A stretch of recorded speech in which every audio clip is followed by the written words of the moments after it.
Hello and welcome to the magnificent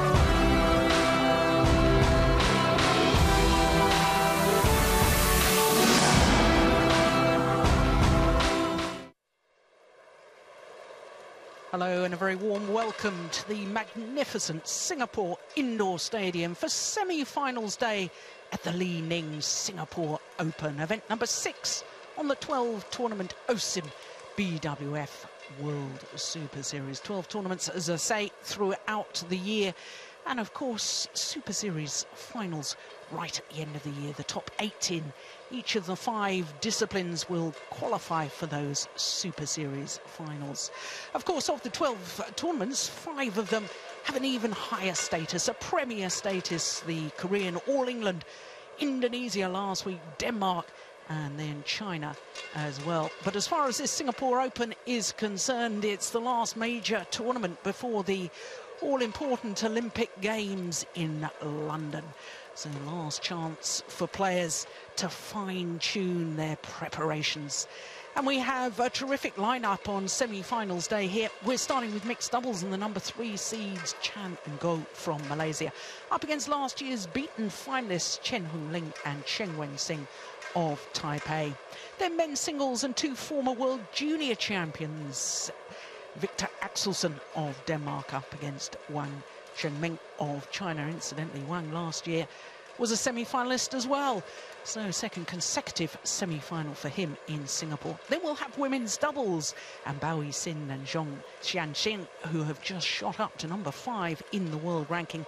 They're up against Maeda and Suetsuna, the number 4 seeds from Japan, who yesterday survived 7 match points before booking their berth in today's semi-final.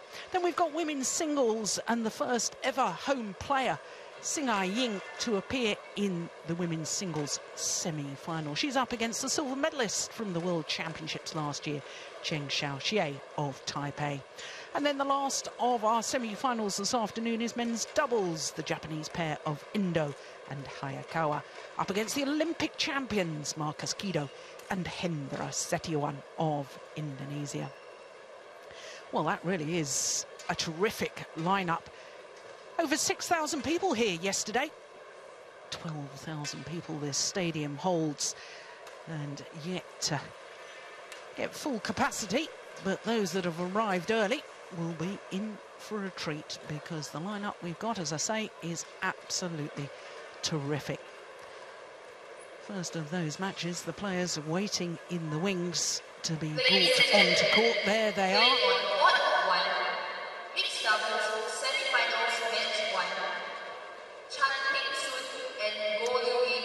Led out by the umpire, Klaus Schlieben of Austria.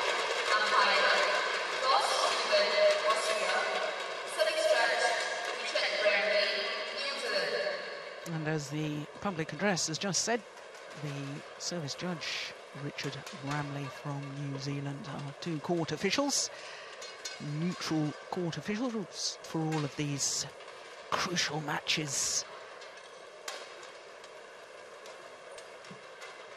So Chang Ping Soon and Go Ling Ying of Malaysia, the number 3 seeds against the number 2 seeds Chen Hong-ling and Cheng Wen-sing of Taipei. Well, this will actually be the 5th meeting between these 2 pairs. They'll know each other's games very well indeed. There's the 23-year-old who's recovered from a back injury earlier this year injured her back in training for the Uber Cup. We're glad to see her back at full fitness.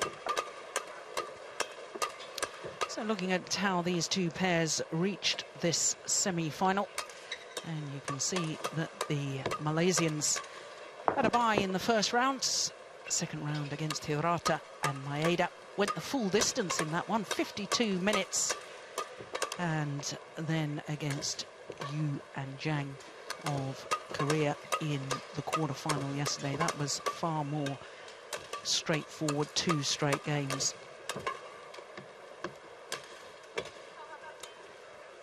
So to the Taipei pair who reached the final a year ago when they were unseeded. What a difference a year makes. Number 2 seeds this year.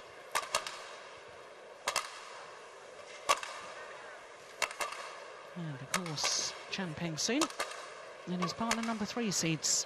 So all working out as far as the seedings are concerned to this stage of the contest. Number 8 in the world rankings. And extraordinary, this is their first appearance here at the Singapore Open as a pair. And as I was saying, their quarterfinal yesterday, 2 straight games. And their win-loss record for the year. 9 previous tournaments. They've already won 1 this year, the Malaysian Grand Prix Gold, and beaten finalists in Australia Grand Prix. And they were beaten finalists by their opponents of today. Chen Hongling, the 26-year-old, and his partner Cheng Wen-sing, who's already turned 30.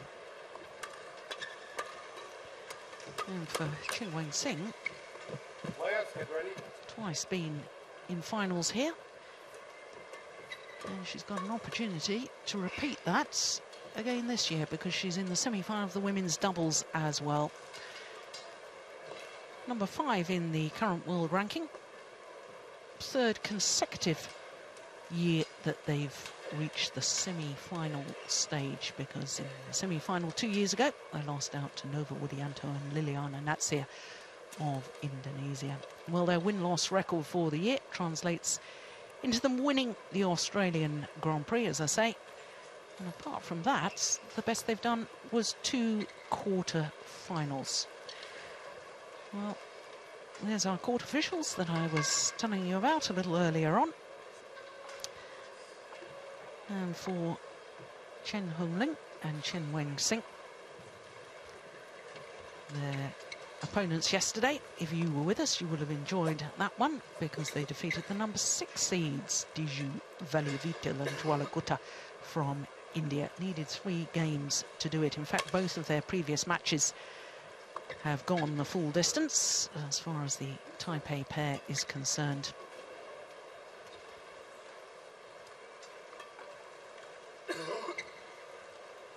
Ladies and gentlemen, on my right, Chan Peng-soon and Go Liu-Ying, Malaysia.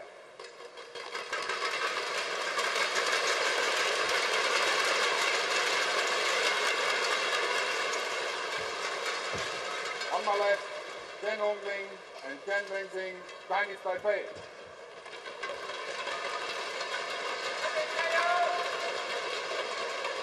Chen Hongling to serve to Chan Peng-soon, level, leg.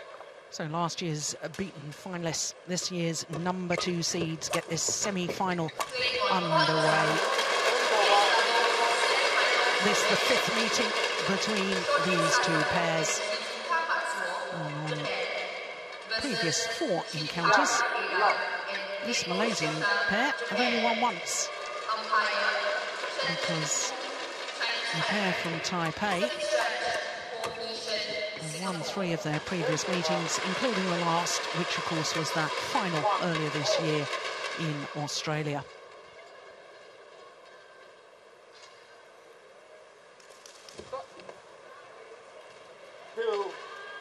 Well, if you were with us yesterday, you have known that Chen Wen-sing really struggling with her low serve. Hasn't found confidence on her low serve for months, and that one Just illustrating the point, far too loose. 2-0.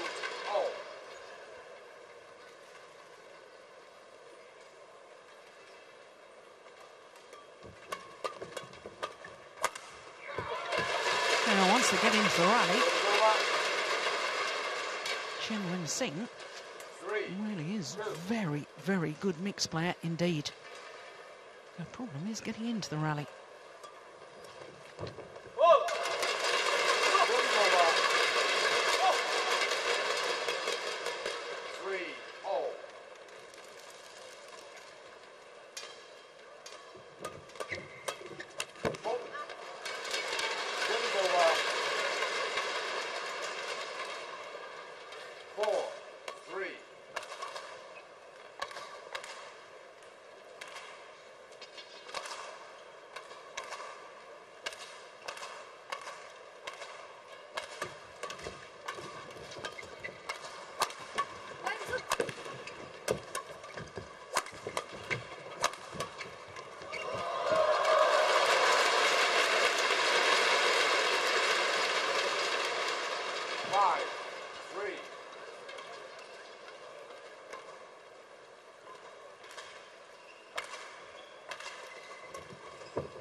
Well, I don't know how many times I'm going to talk about it in this match.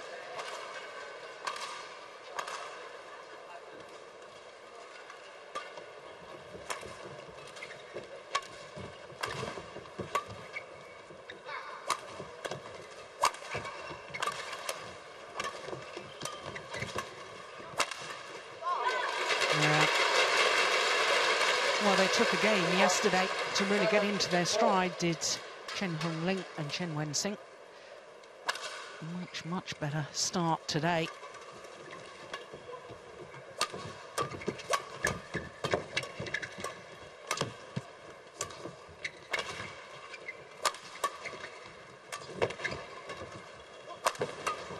Oh, good defence. Oh, the miss hits.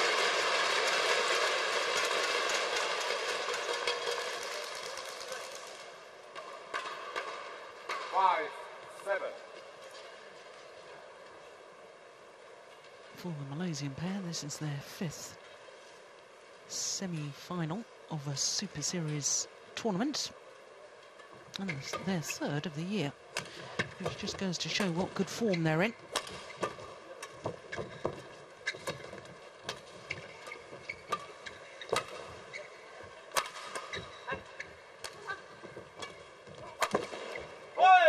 Yes, and currently enjoying their highest ever ranking of 8.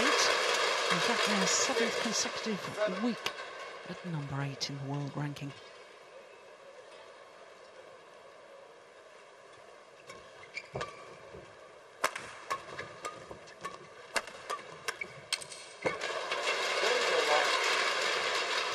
Well, I was talking yesterday in the mixed doubles quarter-final about the necessity to take control of the front of the court, and that's really the job of the two women on court, to battle it out and establish dominance. Oh my goodness me.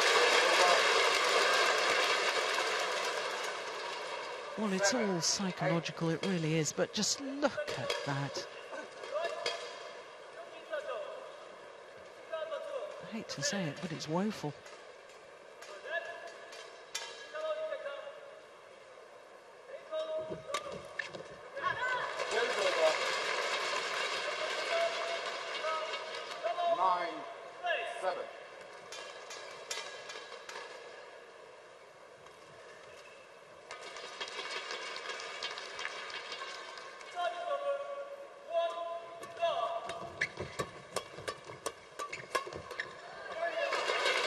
You see, rally like that, she's one of the best mixed players in the world.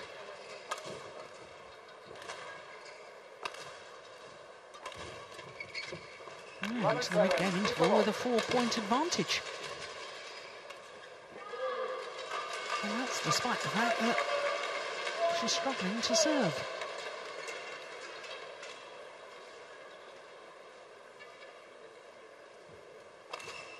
Jeremy again, the Malaysian mixed doubles coach.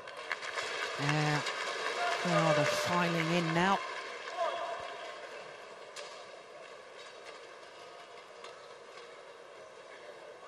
One Super Series title for the pair from Taipei.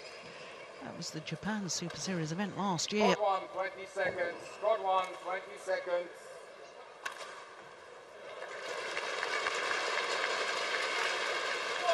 And prior to this tournament, the pair from Taipei had only won one match in the previous 4 Super Series tournaments they've played this year.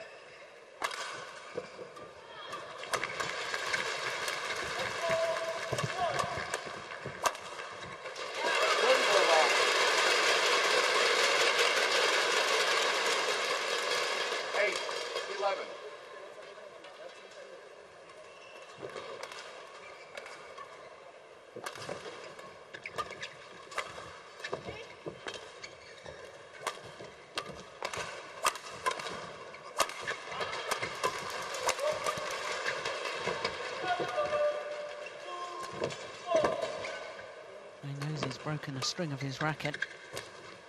Yeah, thought about dashing off court to try and change it. Wow. The pair from Taipei are also aware of his predicament.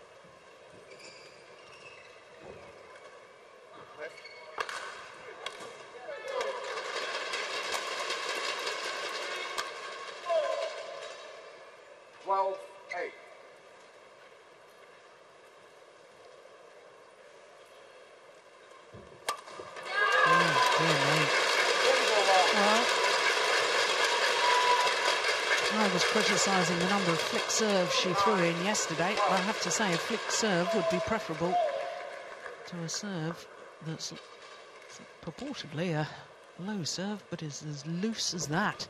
Yeah, it's well worked. 13-9.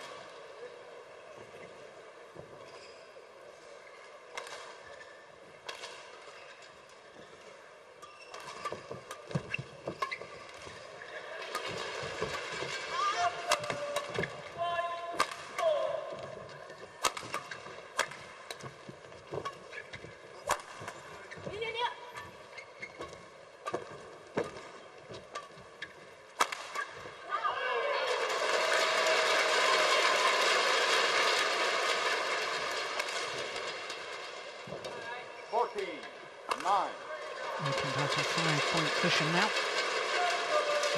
Number 5s.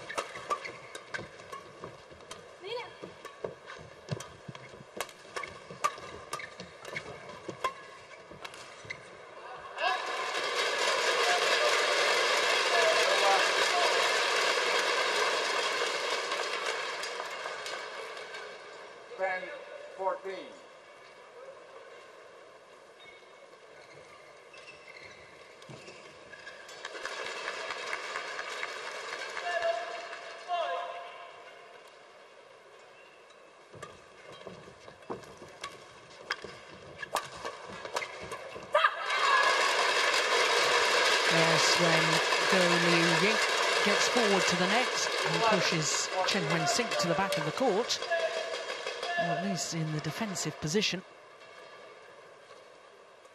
The Malaysians enjoying more success in that formation. Oh, that was a missed opportunity from Chan Peng-Soon. 15-11.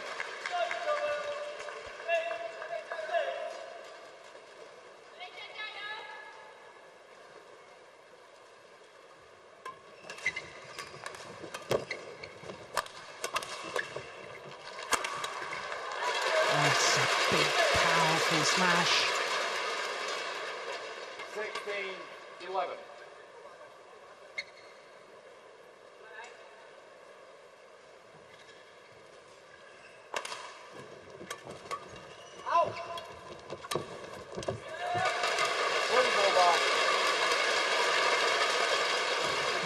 particularly dangerous to be playing back to the net when you're coming from underneath the shuttle.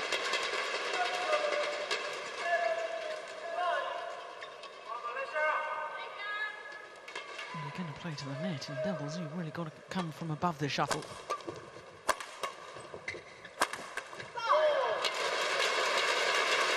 Service over. 17-12.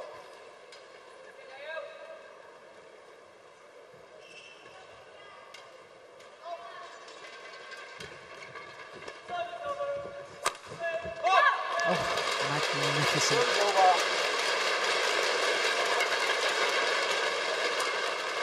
13-17.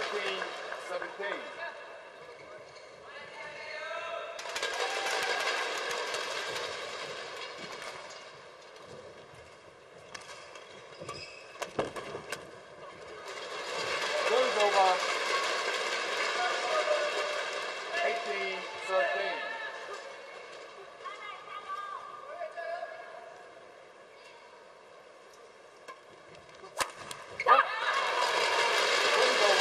Well, through the flick.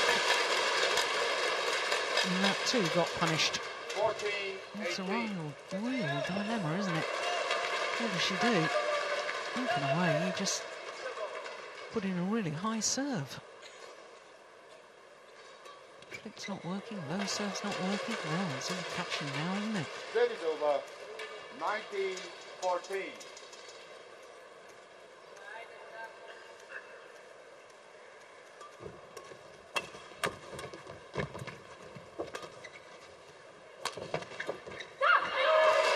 Service over.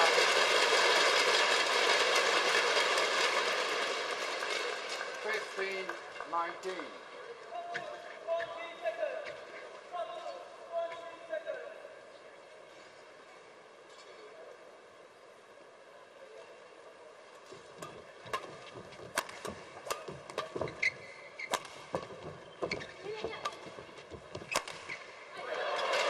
Luck of the net cord. Service over. 20. Game point. 15. 5 game point opportunities.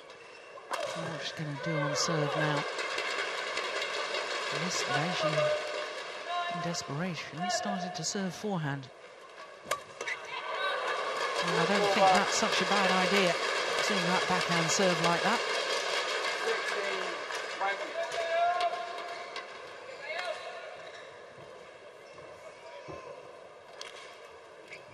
Hit. Oh dear me. Not the best of way First for game won by the opening Deng game Hong to Ling end. and Chen Mengxing, 21-16.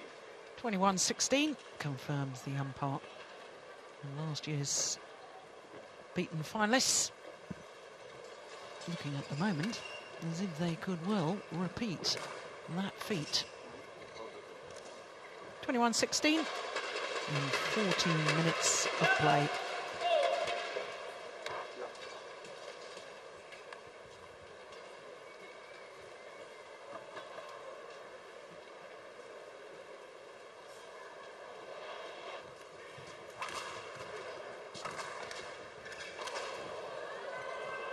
So, Taipei pair.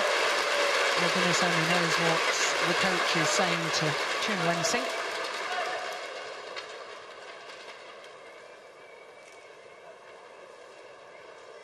Yeah, throws a racket in the air.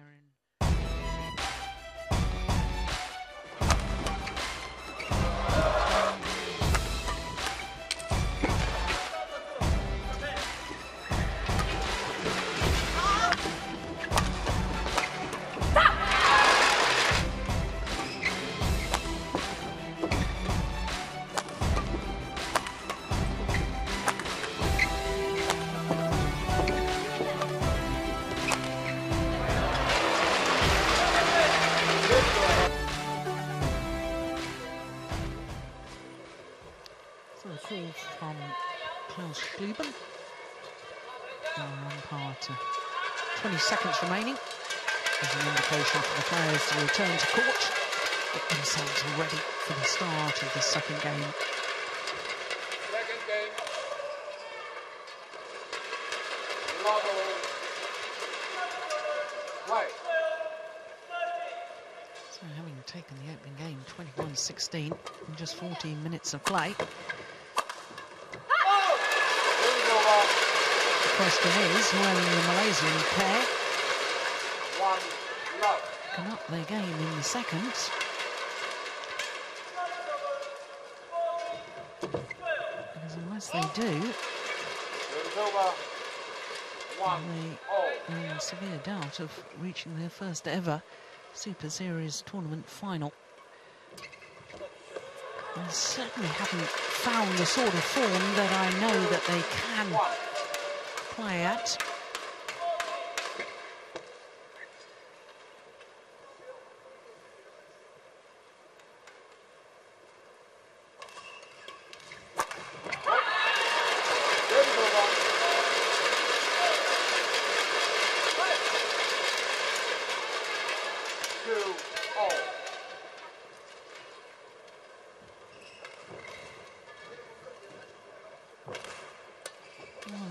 Perhaps reverting to the forehand serve might be a wise choice for Chen Wen-Sing.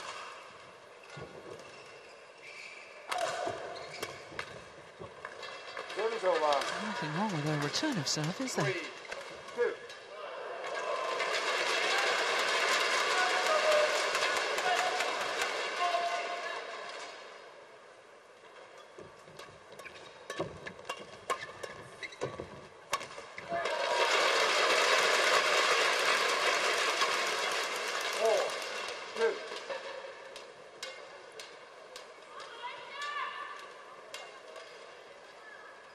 It's a lovely change of pace, set herself up.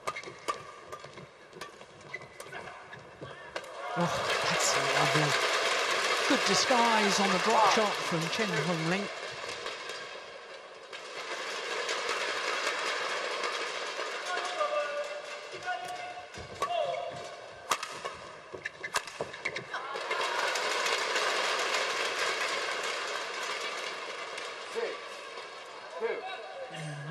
Seeds beginning to pull away again.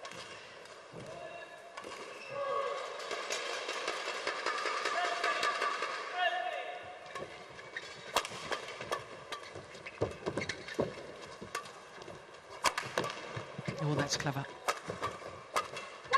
Missed it.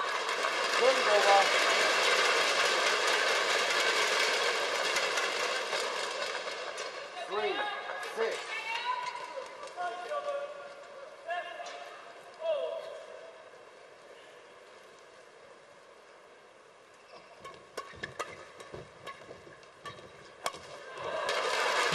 Goodness, that was good. Put that away with venom. 7-3.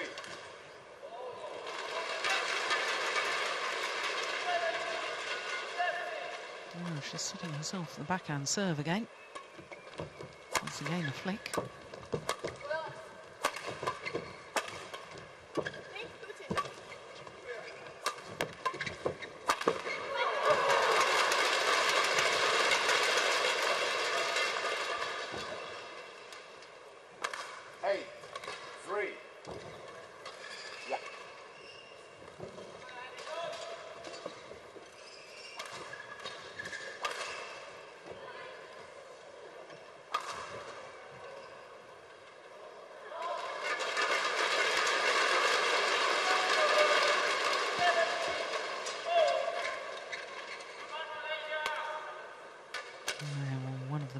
Fans in the crowd urging this pair on. 3.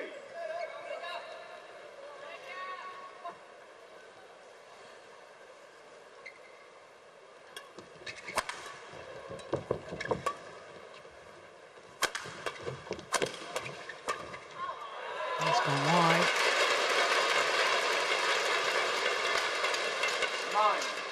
9-3.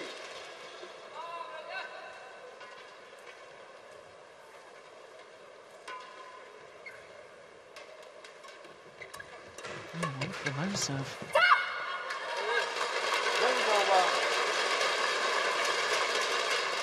Well, I hope will restore some confidence. It wasn't the best low serve I've ever seen, but it's certainly considerably better than some of her earlier ones.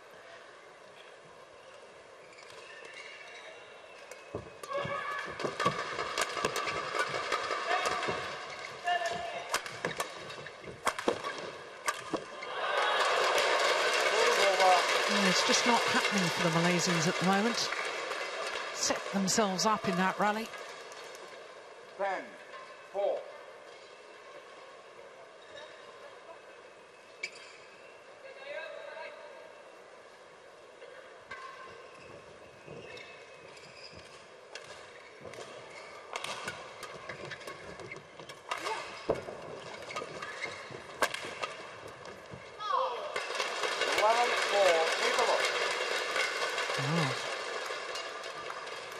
7-point advantage at the mid-game interval here in the second for the number 2 seeds, Chen Hunling and Chen Wensing.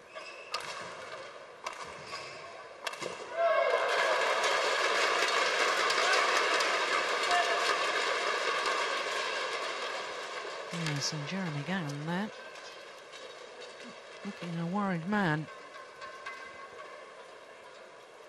Very concerned about their form. Court 1, 20 seconds. Champing soon. Court 1, 20 seconds. Thank you, coach.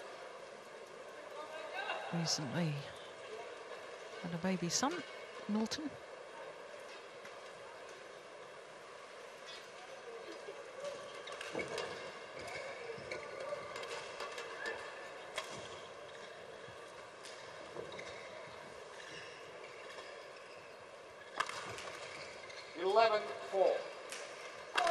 Play.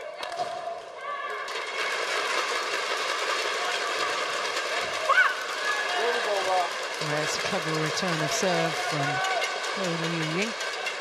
5-11.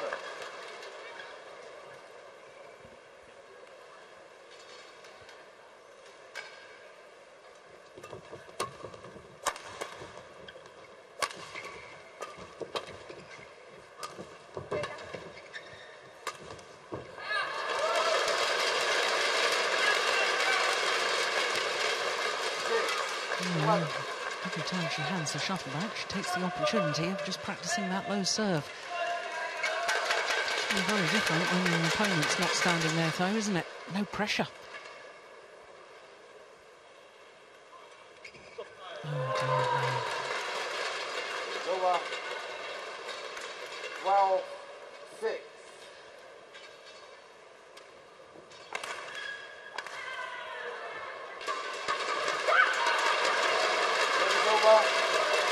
Oh, repays the compliment. 7-12. Oh,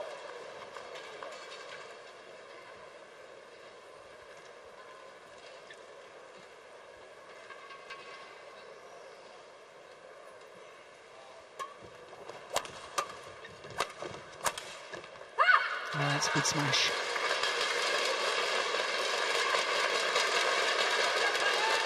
There's the drive that set himself up. 8-12.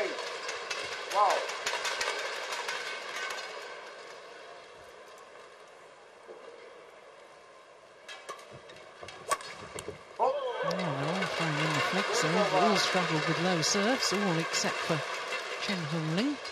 13-8. That's probably the kiss of death, isn't it?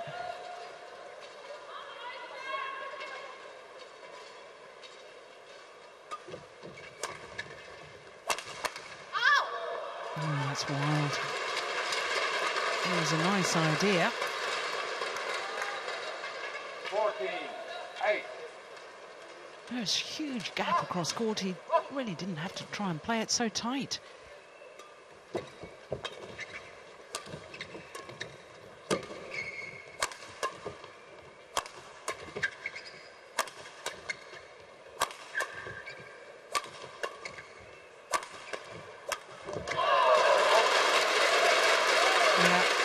Patiently hitting down from the back of the court, Chen Wensing, until her partner had the opportunity to intercept, and he's a tall man, uses his height well.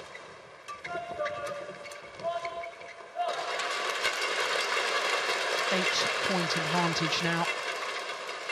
And a look of disappointment on the faces of the Malaysians.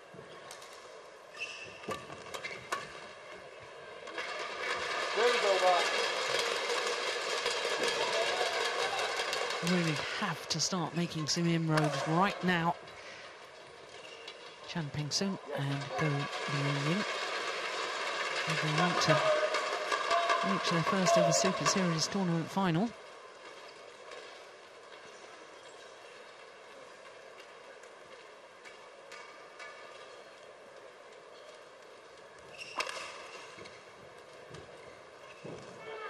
Of course, home player involved later on in the women's singles, Sing Hai-yin. So many of the fans are looking forward to that one.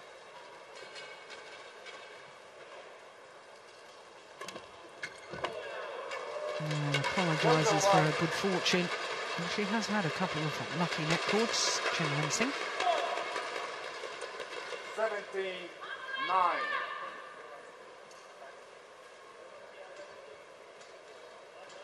Now, what's she going to do on the serve? Oh, missed it.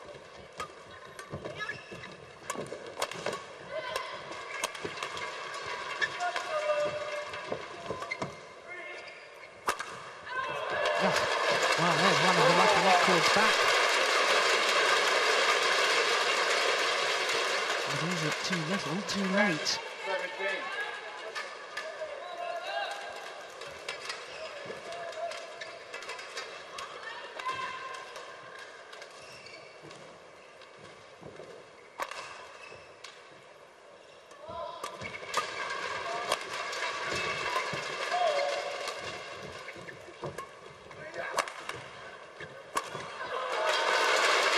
She certainly doesn't hold back, and she's got the opportunity to put the shuttle away.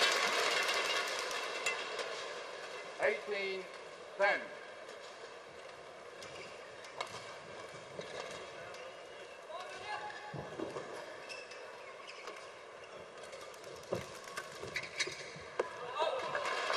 Good over.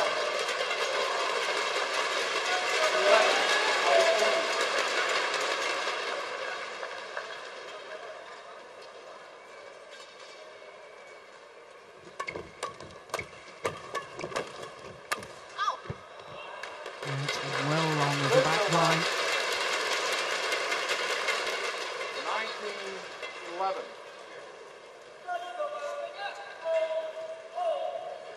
Two points away from their second consecutive final here in Singapore. Over. Well, I wish I'd been keeping count of the number of service errors of this match.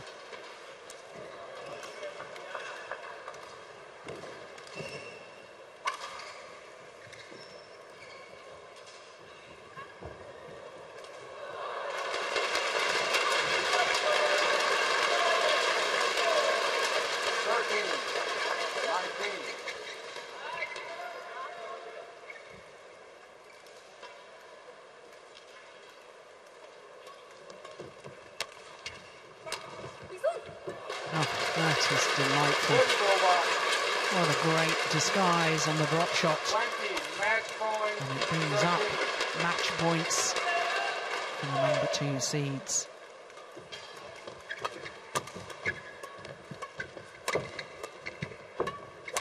First time of asking. 21-16, 21-30, the margin victory. In just 30 minutes of play. Just think how good they could be if Chen Wen-sing could find the confidence on a low serve. 21-16, 21-13.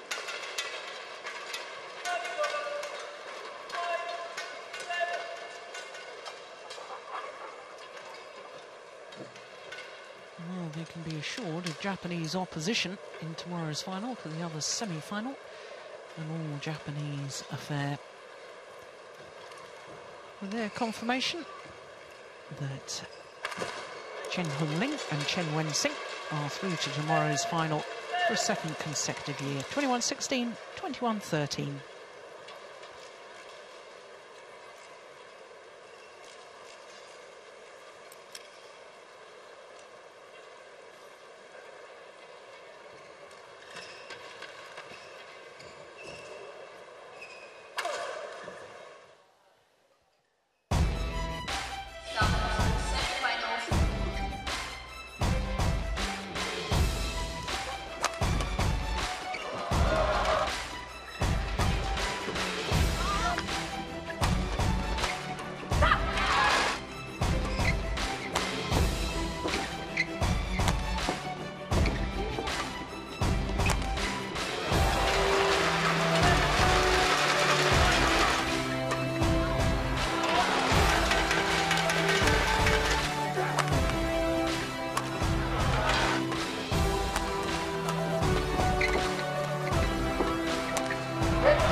So just two courts in action today on semi-finals day. And the match on the adjoining courts midway through at the moment, but I'll keep you abreast of that because we're going to focus 100% on men's singles. Two former world junior champions, Viktor Axelsen and Wang Zhengming.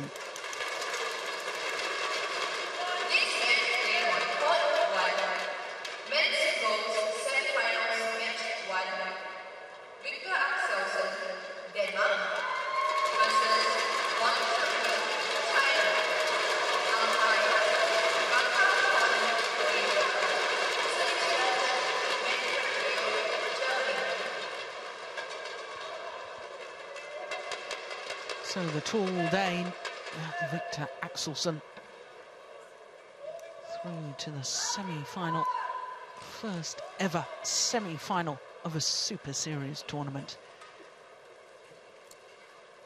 For his opponents, well, he was semi-finalist last year.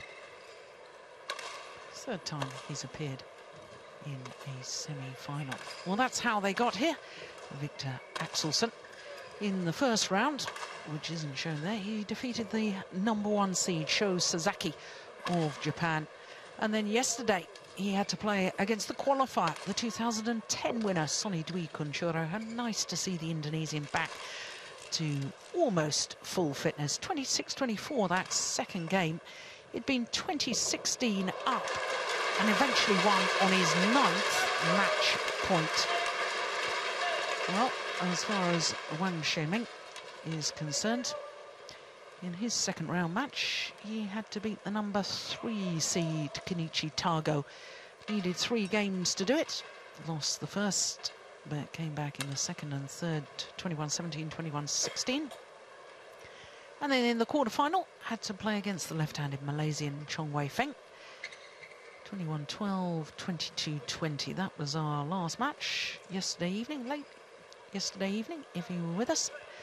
So there you can see, not seeded, 29 in the world ranking, down 7 places since last week. 7 previous tournaments this year, and best prior to this was 1 semi-final, so this is his second semi-final of the year. His first, of course, was at the European Championships, so a bronze medalist at that biannual event.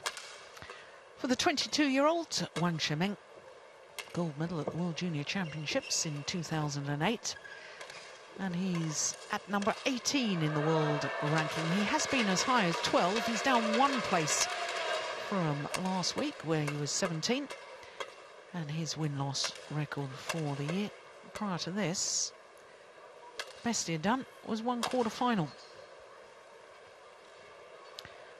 So Axelsen, who was World Junior Champion 2 years ago. Last year, the World Junior Championships, he lost in the final. There are 2 medals, and he's actually eligible to play in this year's World Junior Championships. Not sure whether he's going to enter it. He now feels he's really established in senior badminton.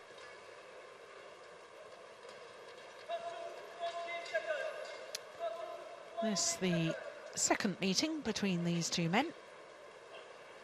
First time they played was in this very tournament last year in the quarter-final stage.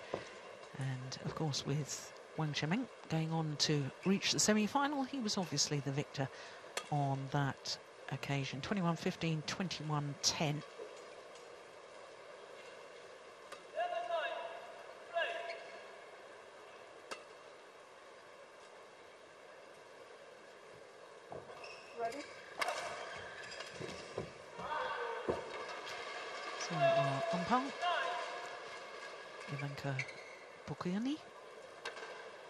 From Croatia. Ladies and gentlemen, on my right, Viktor Axelsen, Denmark.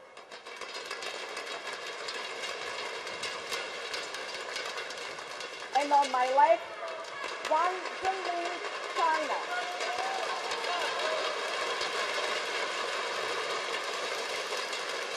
Wang Zhengming to serve, level, play. So So we're guaranteed a non-seeded player in tomorrow's final. And which of these two men will it be? The 18-year-old Dane, Victor Axelsen, nearest to us, or the 22-year-old Wang Shimin.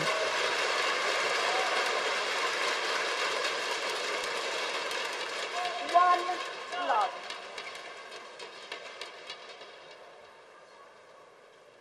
Never won a title, this man from China. Whereas the Dane, 2 titles to his name, but both of them international challenger events.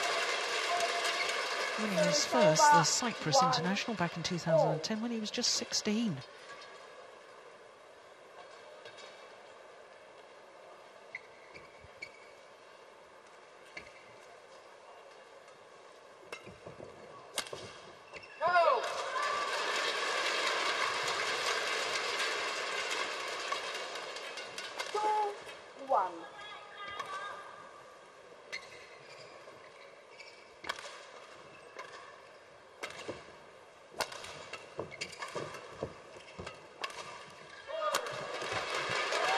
Well, that's a nice angle. Wasn't going for power, just going for placement. Over to all.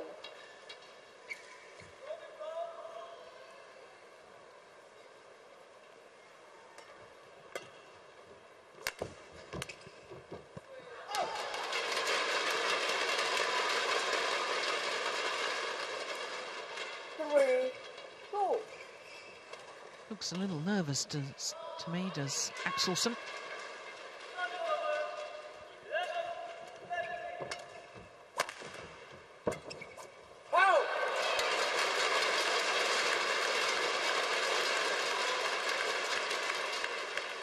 Service over, 3-all.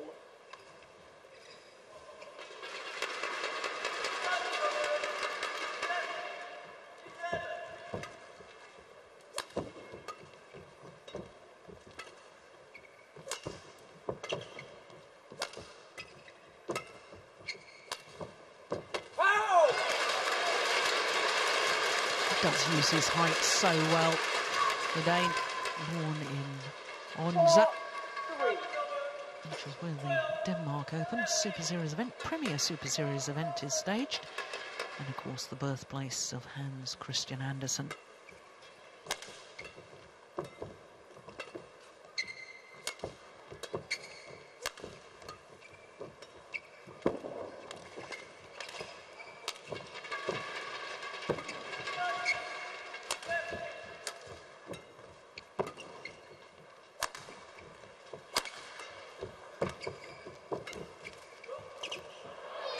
Just wide.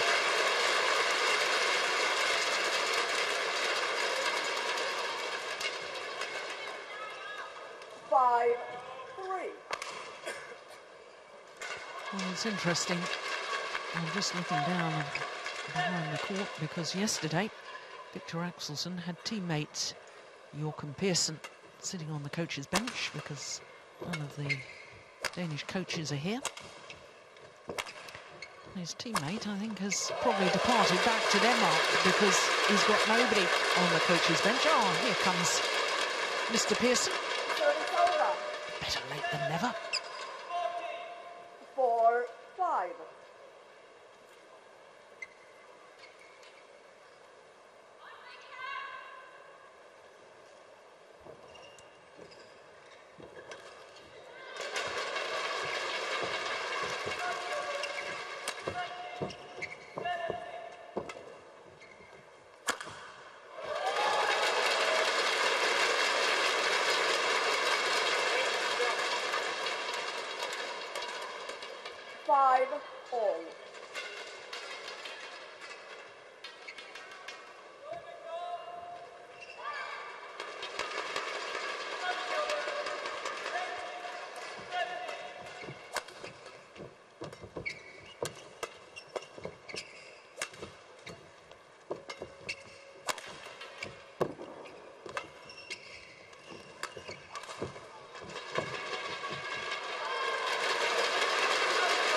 There's been an awful lot of excitement in Denmark about this young man and his prospects of taking the place of the great Peter Gader.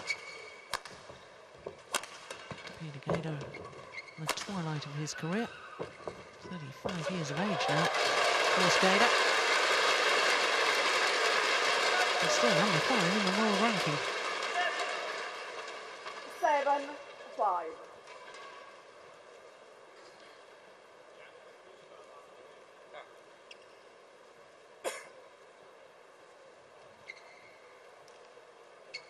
Four straight points for Wang Shiming.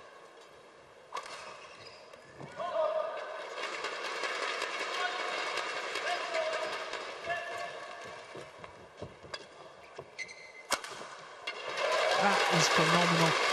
What a smash. 8-5.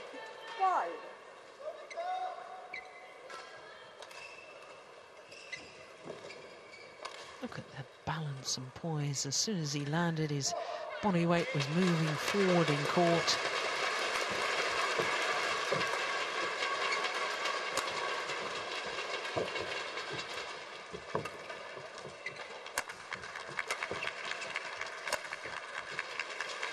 That's well along the back line. The run of points comes to an end.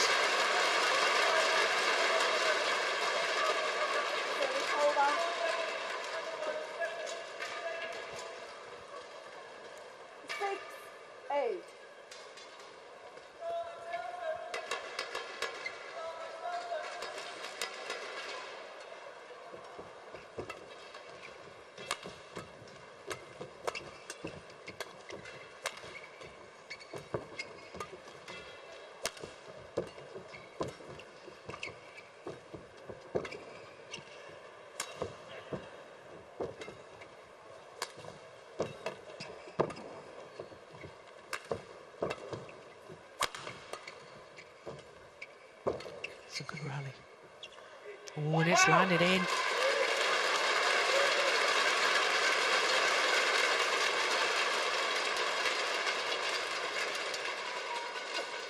Well, 7-8. Dane making his opponent move and move to every corner of the court. Oh, dancing feet of the tall Dane. And it's slight concern that Wang Shiming has got a support on his calf muscle, on his right leg.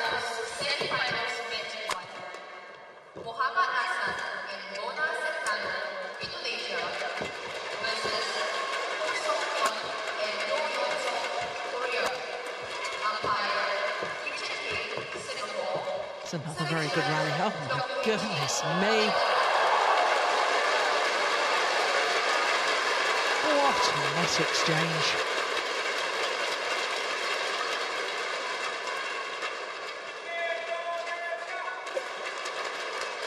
Service over.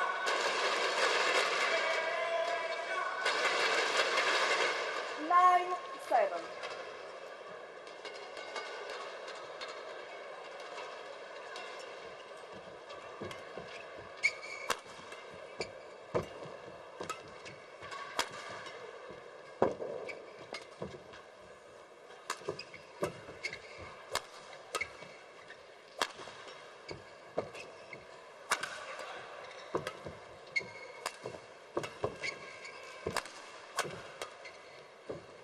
Just wide.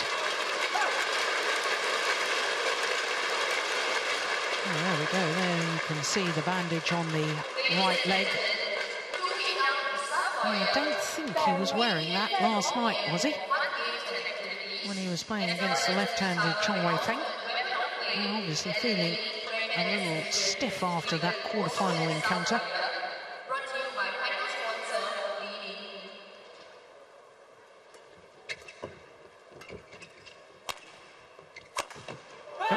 Phenomenal. Well, he's hit a couple from that round the head position, that deep in the backhand corner, but when you still play with the normal overhead action, we call that round the head. And he's hit a couple already straight down the line. This time does something different and plays it across court. Well, there we can see teammates. Joachim Pearson from Denmark acting as coach.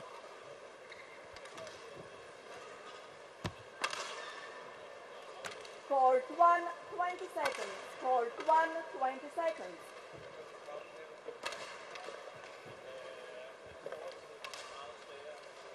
And it's always nice to see more senior players in the team helping out the youngsters.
Of the last 12 points have gone in favour of the Chinese player.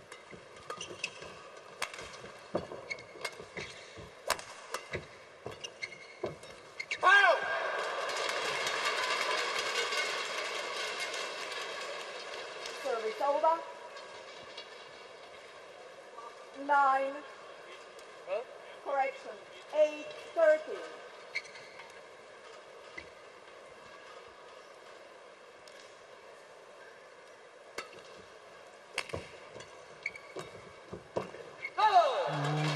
Stayed with the shot there, Victor Axelsen. Very tentative indeed. And I wonder if that wonderful little net exchange we had a little earlier on, whether that's left its psychological mark on the Dane rally he lost, if you remember, with that net exchange. Now just looks slightly wary to me. Ah, there's Joachim Pearson.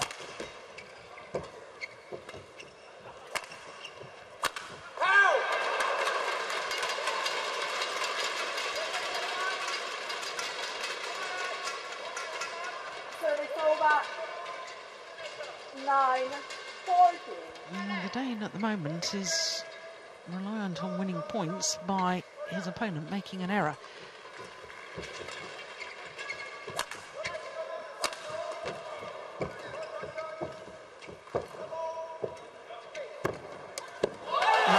Net exchange once again, won by Wang Shenling.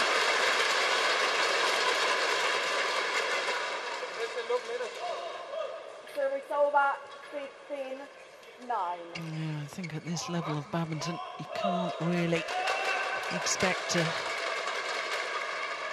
be gifted points. You can't wait for it to happen. You've got to go out there and make it happen. Got to start commanding the rallies more, taking more initiative, I think, the Dane.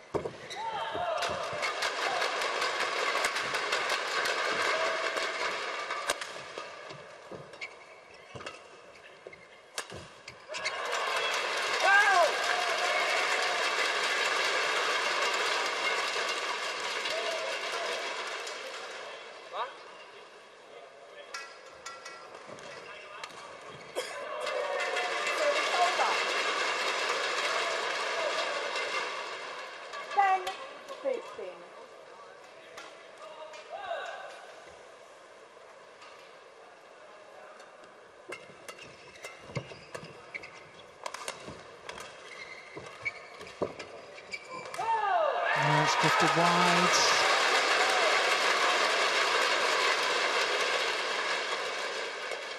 Service over, 16-10.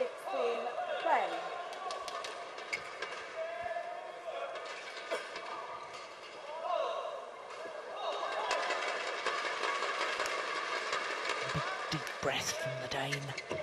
Perhaps just trying to relax himself, and it certainly had the desired effect. Service over. 11-16.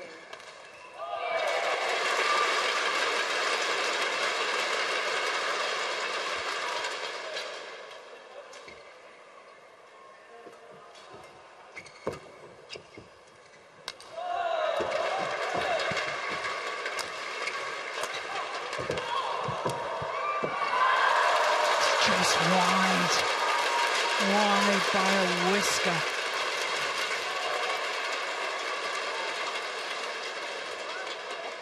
Dive there from Axelsen. He was up so quickly. Well, it's not easy for such a tall man. 6'4".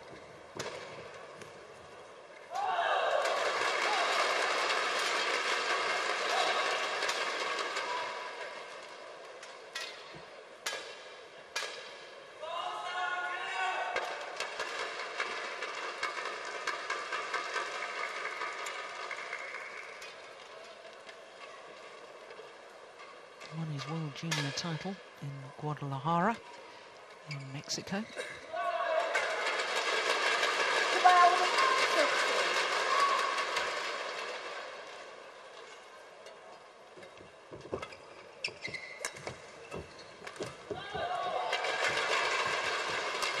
Oh my goodness.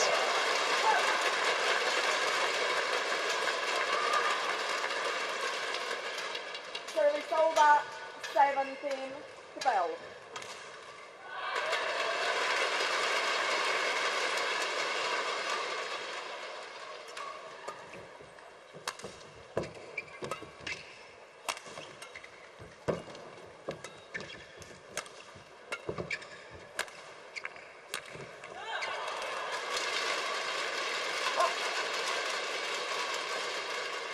Service over. 13-17.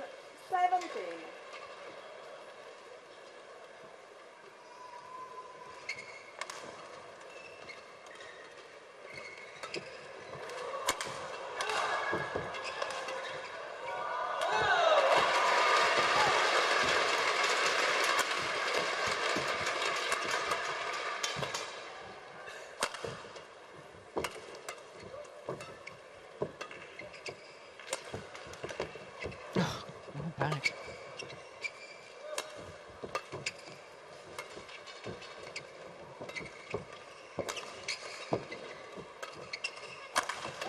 Oh, goodness me, almost slipped over Wang Shimin. Somehow recovered. And that's going wide. What a rally!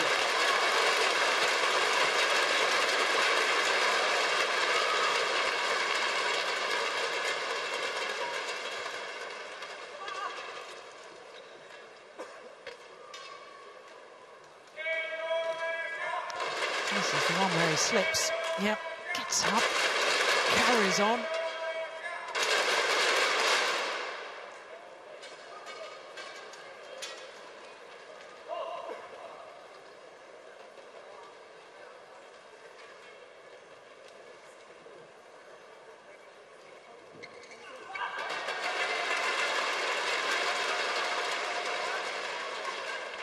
Retying the shoelace as well, perhaps. Ankle or foot just slipped inside the shoe as well. 13. Certainly don't want to see any injuries.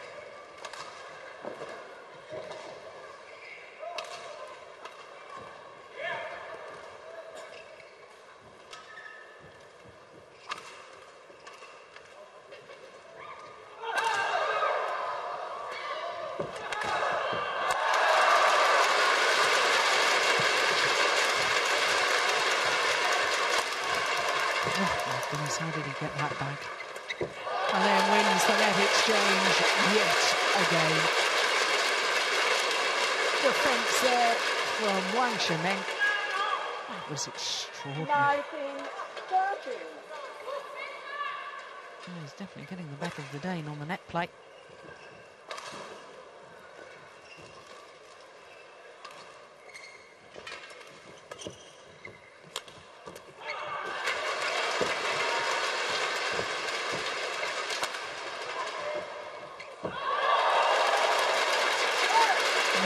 the lucks with him. Not hitting the top of the tape, just tripping over. And he made his own luck. That's the sort of shot I was talking about earlier, coming from above the shuttle when you come forward. Nicely done. 7 game point opportunities.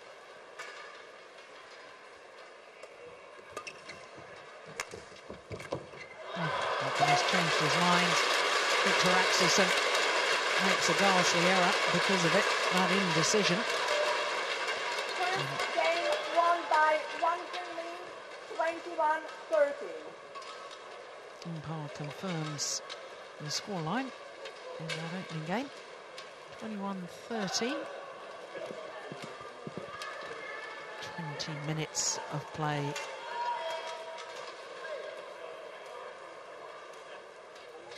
And there is confirmation. Opening game to Wang Zhenming.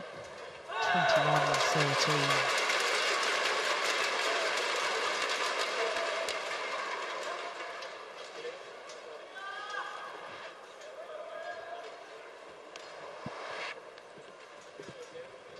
Well, he was looking very sharp in that opening game, was Wang Zhenming, especially around the nets.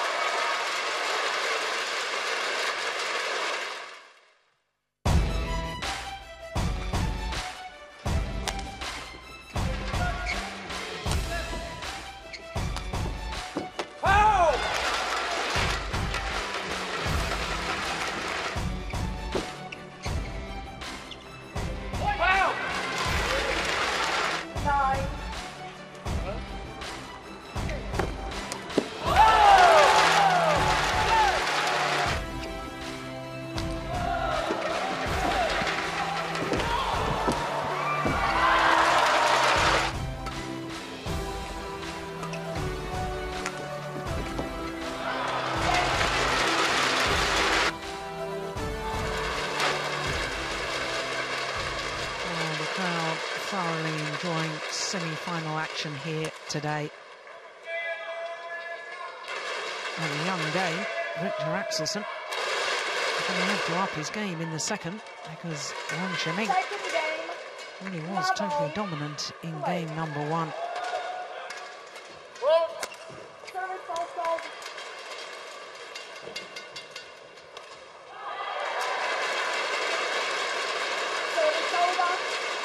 His service fault called. The racket not pointing in a downward direction.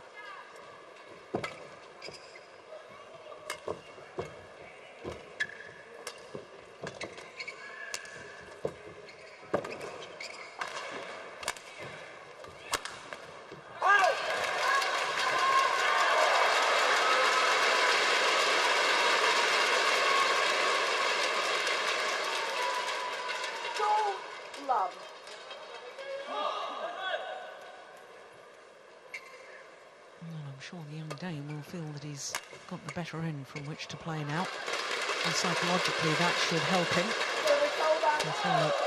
A miss hit like that, I think he's very aware of how quick his opponent is, and therefore he's got half an eye on Wang Zhenming and not watching the shuttle right onto the racket.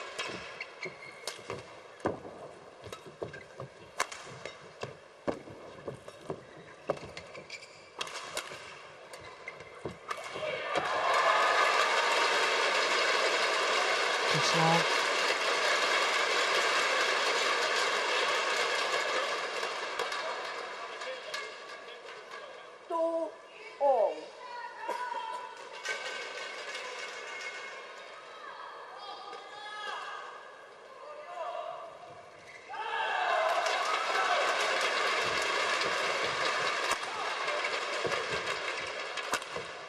Oh, that's wild. Goodness me. Service over, 3-2.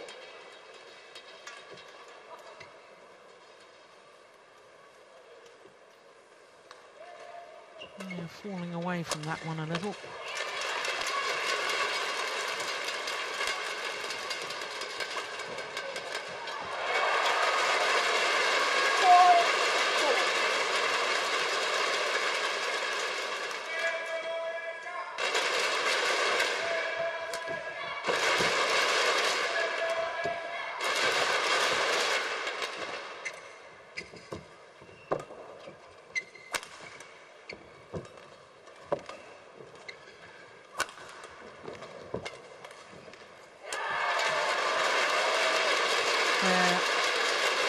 can tell the disappointment from Axelsen. Service over. It's good to see that being more creative with the cross-court defence and trying the reverse slice cross-court drop. Certainly that's what I was urging him to do more of in the opening game. Command the rally, dictate the pace. Certainly trying to do it on that occasion.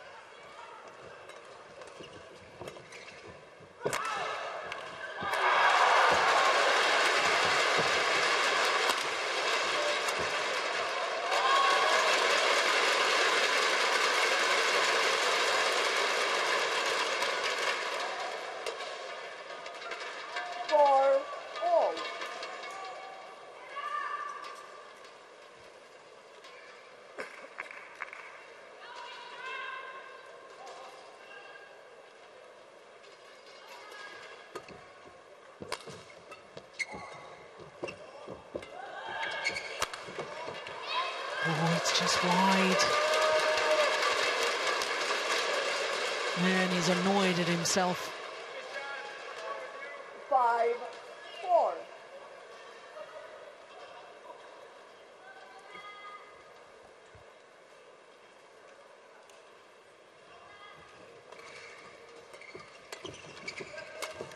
Well,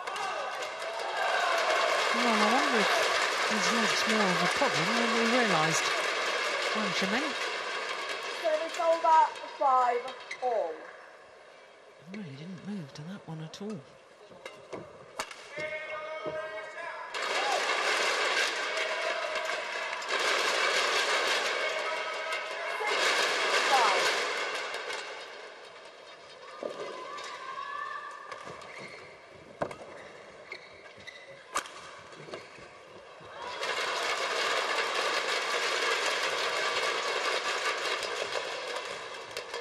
Over, 6. Yeah, just pointing out to the umpire that the court needs to be mopped. Yep, calls for the line judge to do his secondary duty.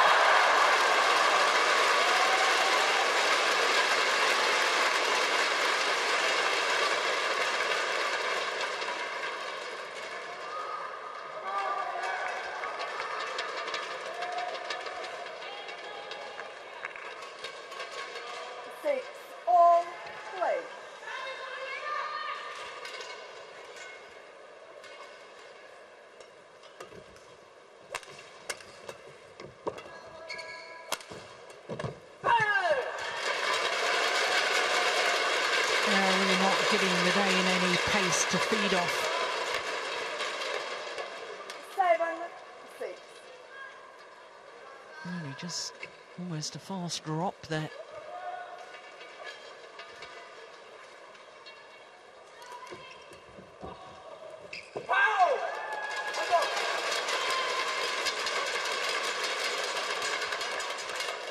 Service over. 7-all.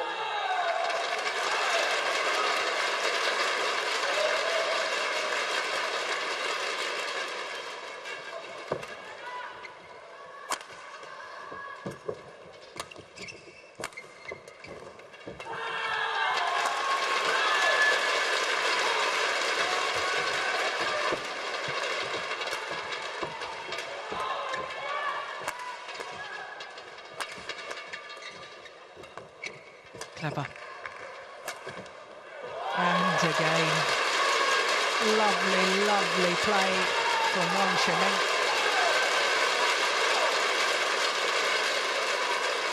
That was the one that did the damage. And look at this winner. The slice. Racket head goes through quickly. Creates extra spin, slicing across the feathers. And it lands in front of Victor Axelsen.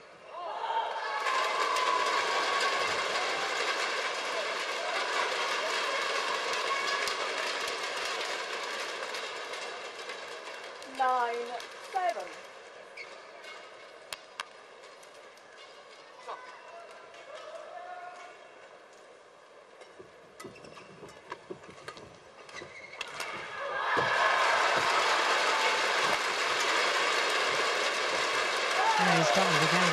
Another outright winner with the slice. 10-7.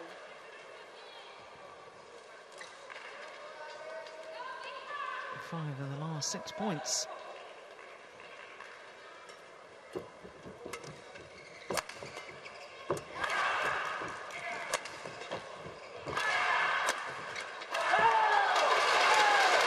Six of the last 7 points going in favour of Wang Shiming.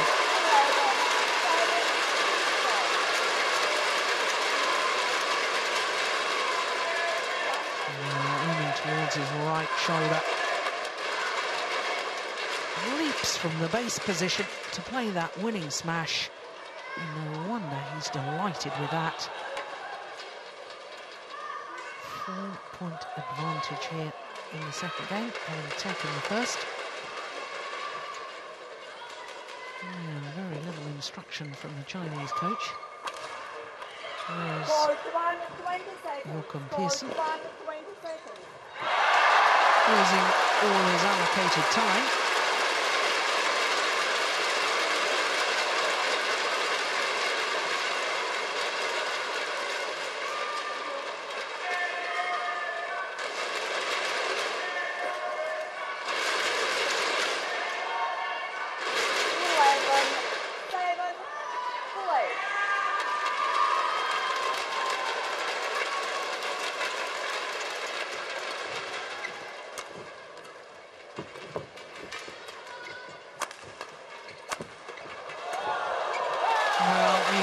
Triple is not going to fool this man. 12-7. Between the link shot from the Dane. Kept his cool, kept his focus.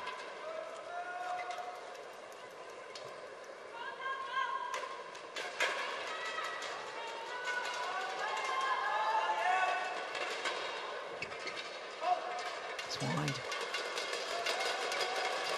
Service over 8-12.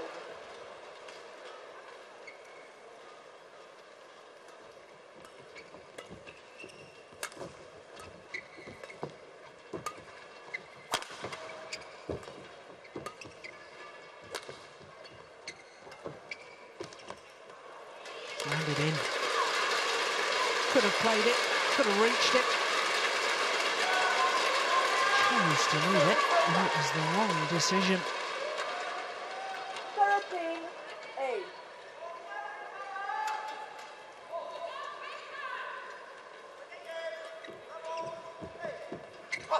That's a good return.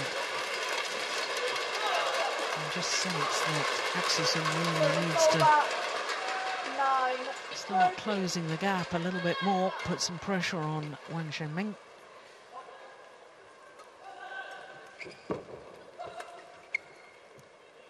Oh, that won't help his cause.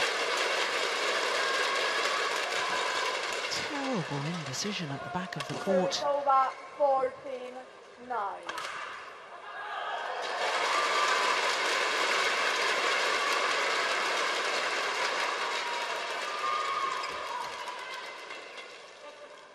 Service over 10-14. Oh, I didn't actually hear the call from the umpire. Umpire calls the front service line.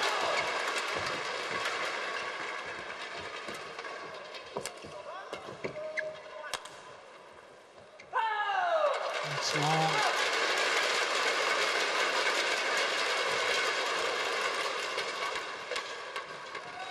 Service over 16-7.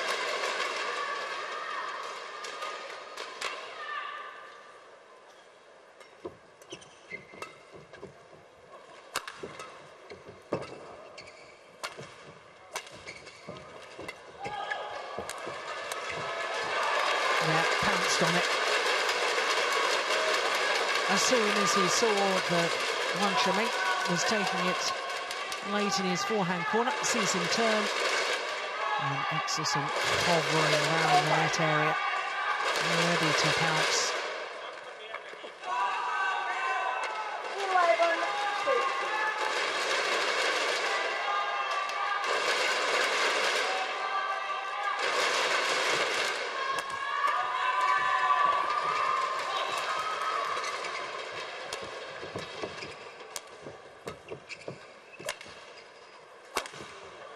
That is brilliant.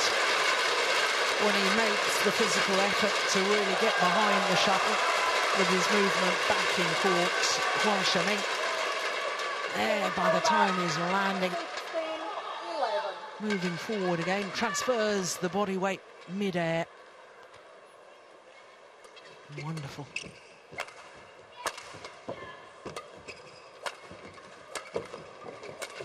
That's lovely too. Oh, he's pushed it wide. Would you believe it?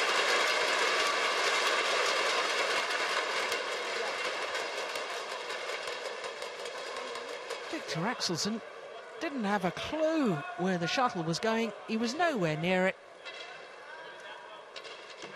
And Wang Shiming just saying to his coach, yeah, got taken by the drift. It did, because there's not only a lengthways drift, but there's a drift from right to left as we look down on the court.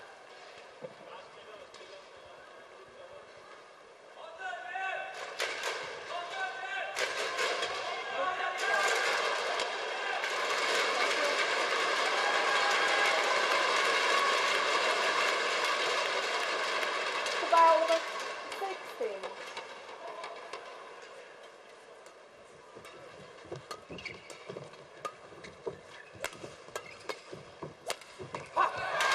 Yeah, it's nice.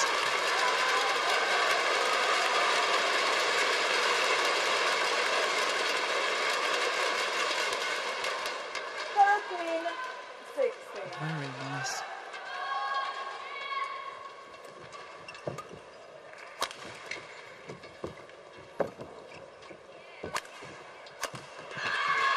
Unbelievable defence.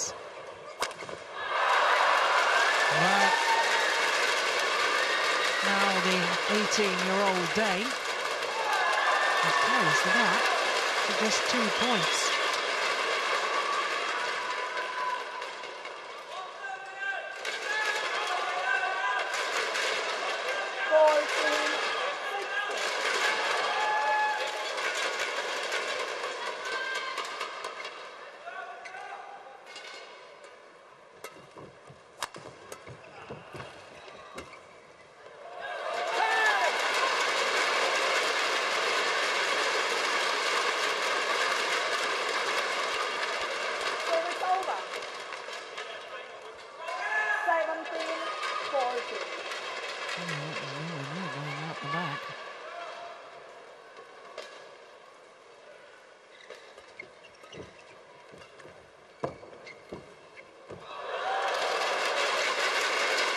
Well, he's been class above his opponent so far in this match with the net play.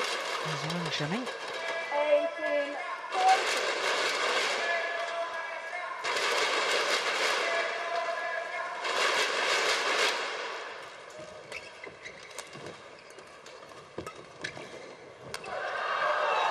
Just wide.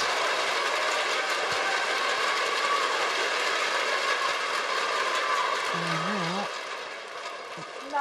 Wang Shiming just 2 points away from his first ever Super Series tournament final.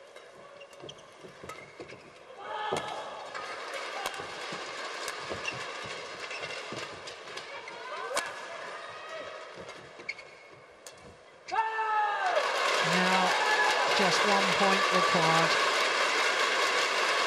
On a run of 4 straight points. Just when he sensed the danger of the Dane catching back up, he's upped the intensity. In contrast, Axelsen, 1 or 2 sloppy errors.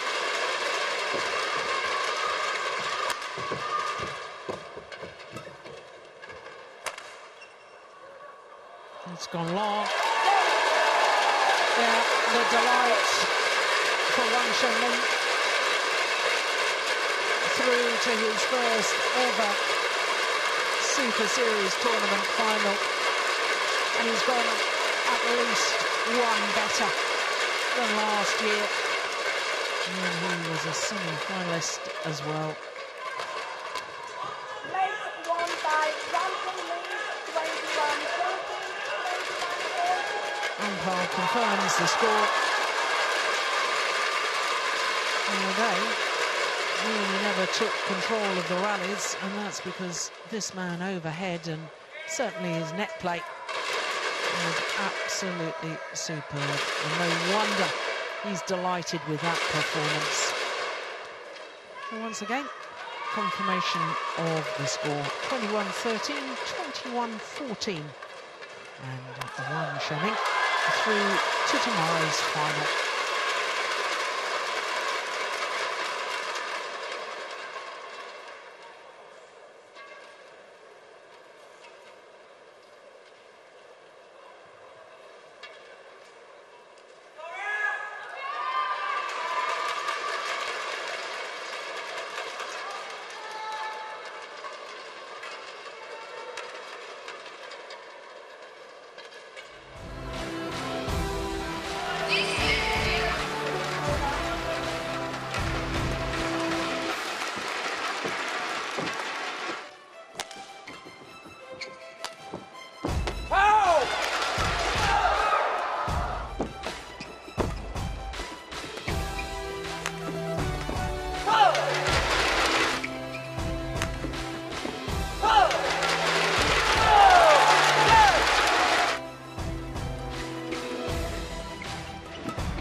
So that's a wonderful view of the magnificent Singapore Indoor Stadium. And the two matches on play on semi-finals day. Our next match is women's doubles. Li-Ning Singapore Open up against Naoki Maeda and Satoko Suetsuna of Japan.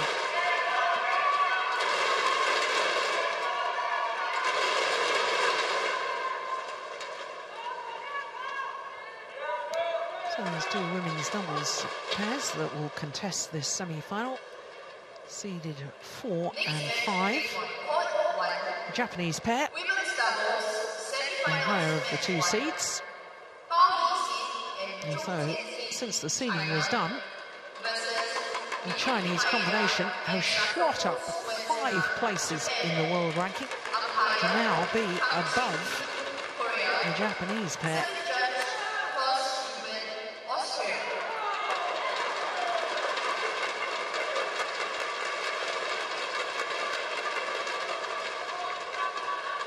Well, what a match they had yesterday.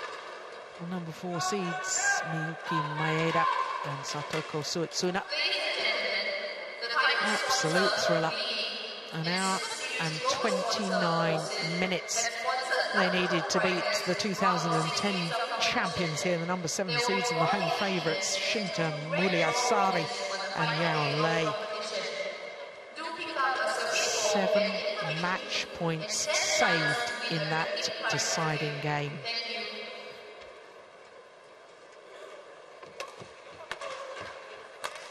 Well, for their opponents, yesterday, they disposed of the number 1 seeds from Japan, Mizuki Fuji and Oreika Kikiwa, in 2 straight games.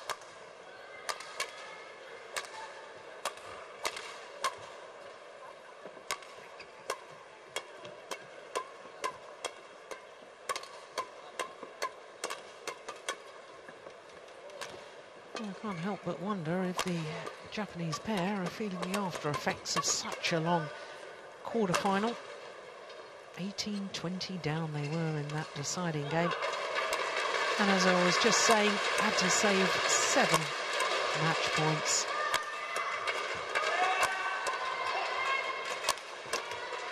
And the number 5 seeds going up 5 places in this week's world ranking to number 5, a career high of number 5. enjoying their third day at that status. This their 6th semi-final of the year from 7 tournaments played. And that really is remarkable, having won or battled their way through to 3 finals already. Swiss Grand Prix, Asian Championships and India Super Series as well. So the Chinese pair, 19 and 22 years of age. Japanese pair, 26 and 31. And their world ranking down 1 place to number 9 this week. But they are the number 4 seeds. They were the number 1 seeds last year and lost in the quarter-final stage.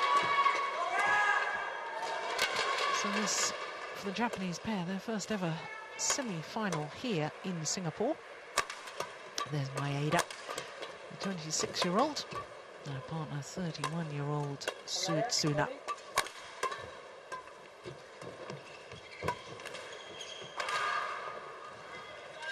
Well, for the Japanese pair, 9 tournaments prior to this year, and this their 3rd semi-final. Han Shin-jun of Korea, Klaus Schlieben from Austria, our service judge.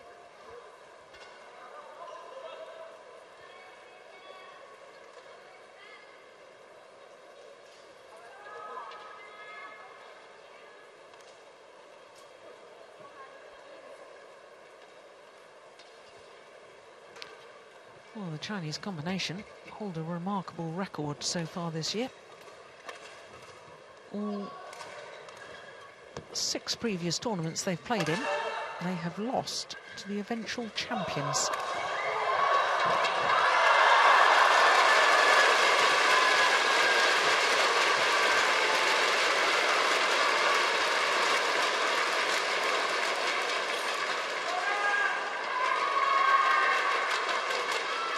Ladies and gentlemen, on my right, Li-Ning Maeda, Katoko Suetsuna, Japan.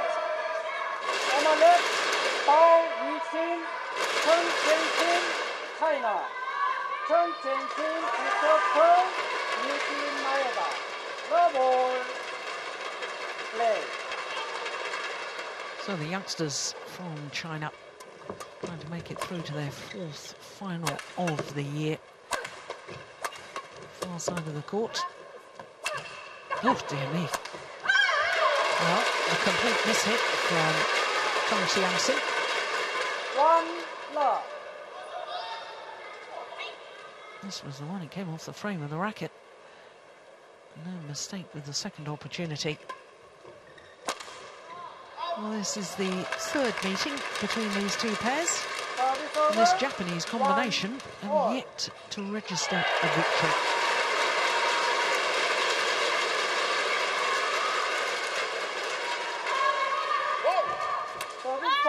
Service fault called.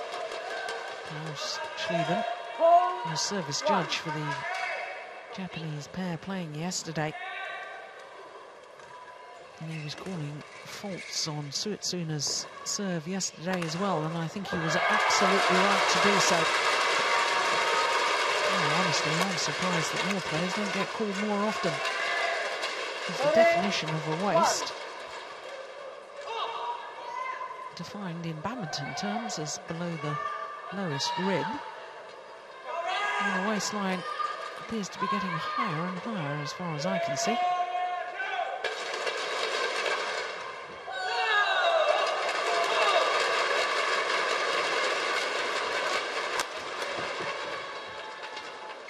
Yeah, it's good judgment.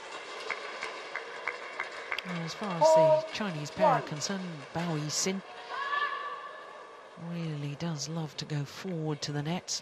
Former world junior champion in 2010 in both women's doubles and mixed doubles.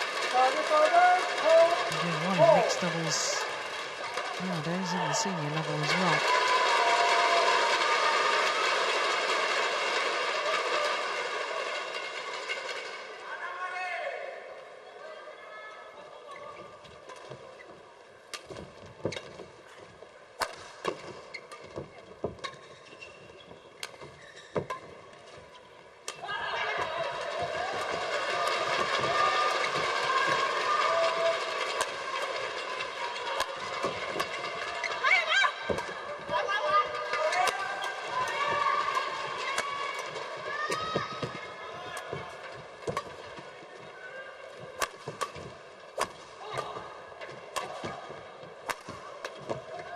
Good rally. Oh. Drop shot didn't even reach the net.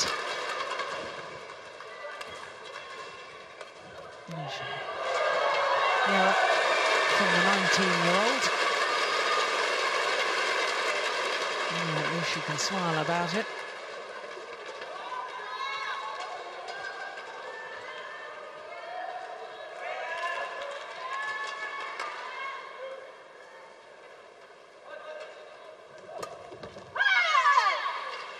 Good return of serve, finds the back line.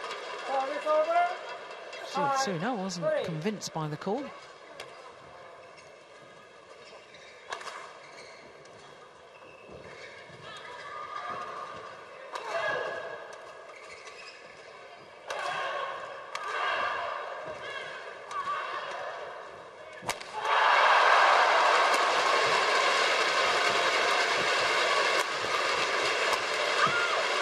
Oh, she's missed it. Maeda heading along of the back line.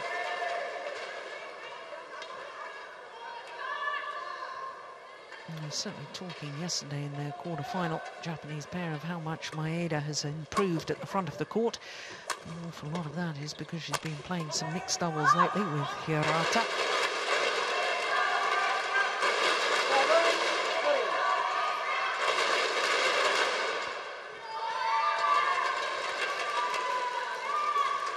Japanese coaches, Park Jubong on the right as we look at them, former world and Olympic champion, and formerly representing Korea.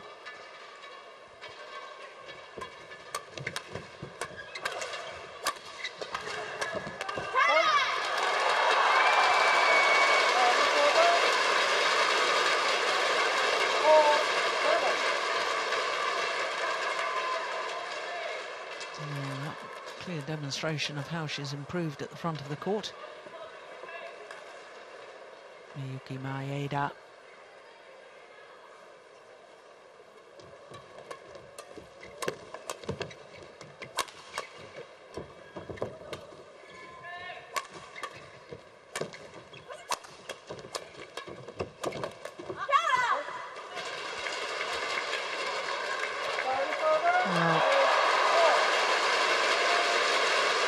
I really rate Li-Ning. I think she's going to be, over the next few years, develop into one of the outstanding women's doubles and mixed doubles players of the generation.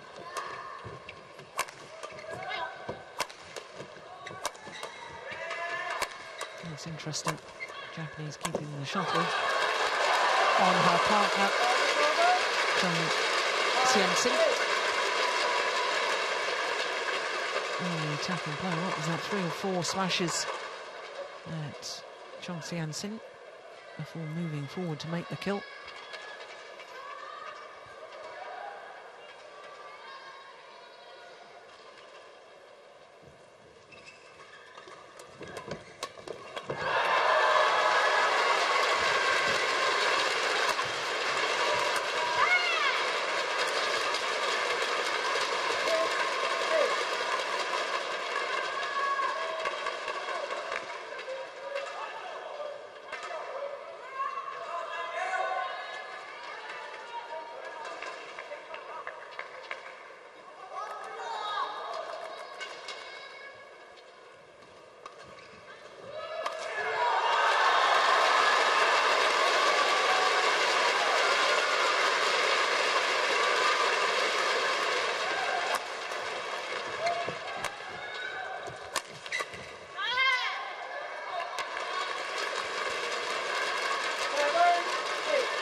Japanese pair really known for the quality of their defensive play, but I have to say they're beginning to add a new dimension to their games, the ability to attack and to attack earlier on in matches.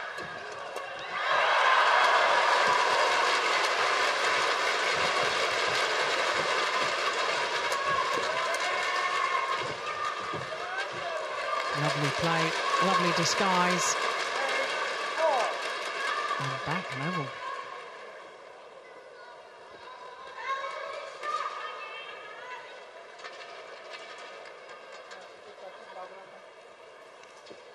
can tell you as we're watching that again that a bit of a discrepancy amongst the players as to whether the shuttle should be changed or not. Japanese said the shuttle was fine. Umpire agreed with them.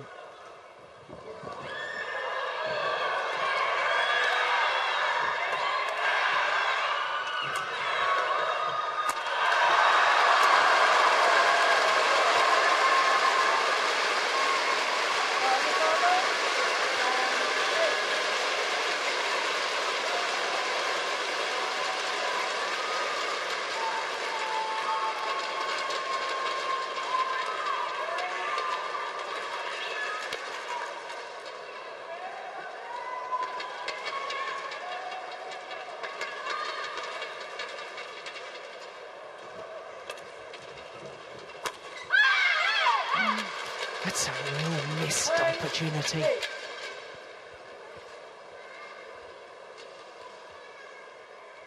was a half-court lift. Smashed into the nets, and once again, difference of opinion between the two pairs on changing the shuttle.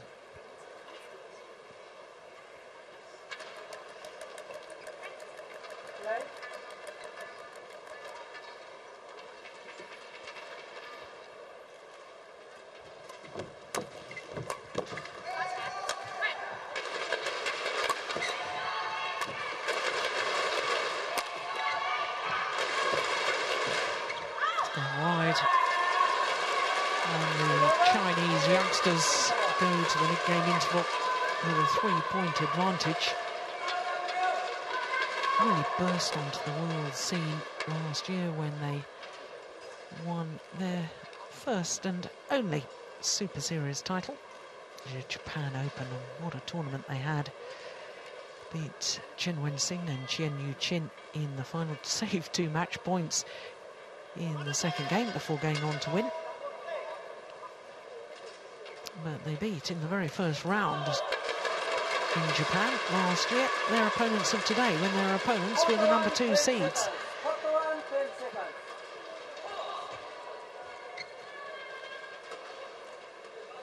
Strapping on the right wrist there of Suina. 11-8, play.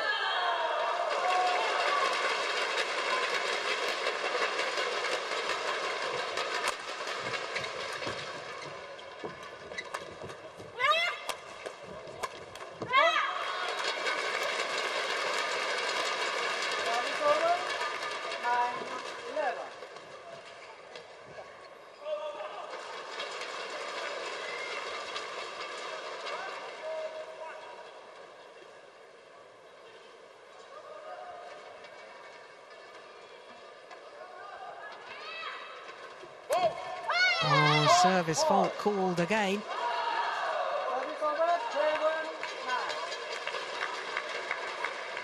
Struck above the waist. Same call as before.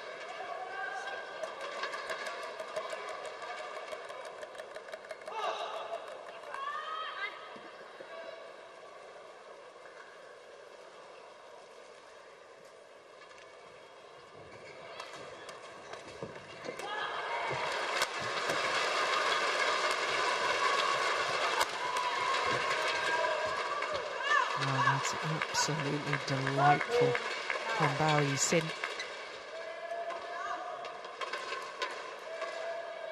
From Hunan province in central, or rather in South China.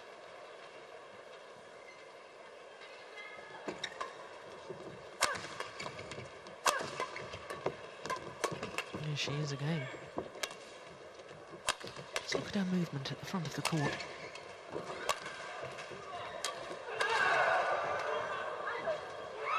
Oh, that's well wide.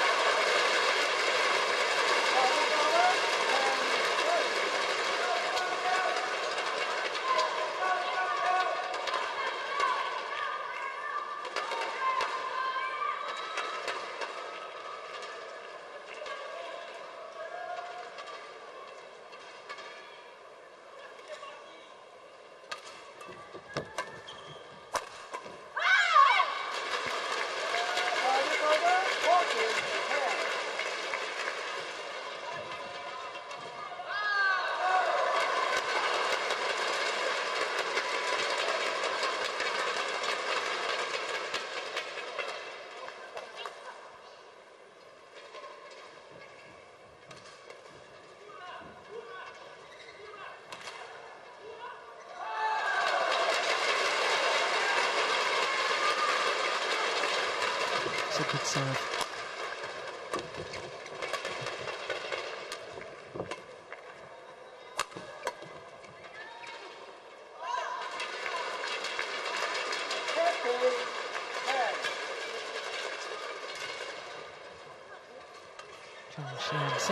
Also former World Junior champion, so both are Chinese players. Having won the World Junior Championships with different partners and formed their partnership in 2011, just 4 tournaments together last year, including that win at the Japan Open.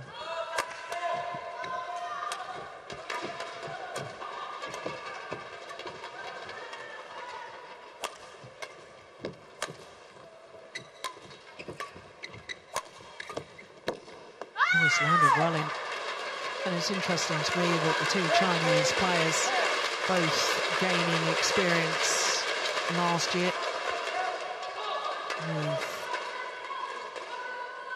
older, more experienced players on the World Tour. Bao-Yi-Sin played a certain number of tournaments with Chen Xu, who was former world #1 with Zhao Yunlei, and Zhang Xianxin teamed up with Ma Jin. Of course, former world #1 with Wang Xiaoli. Give them experience, and then put the 2 youngsters together, and you've got a formidable partnership.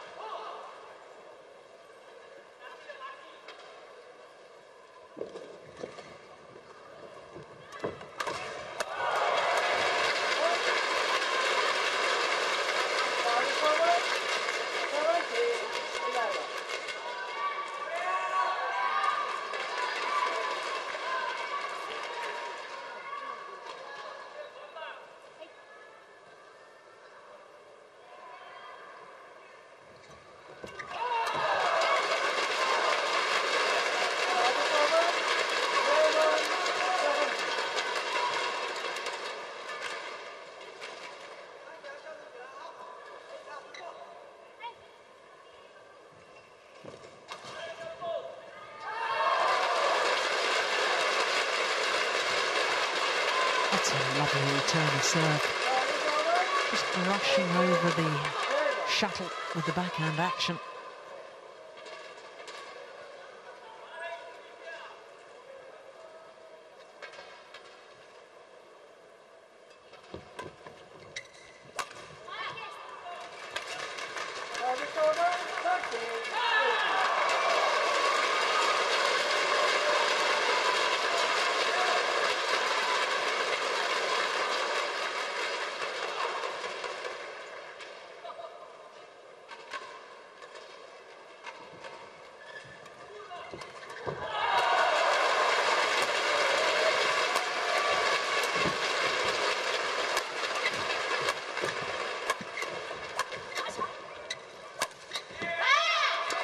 Broke down the defence in the end with Maeda.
Oh, that's clever. So to is that.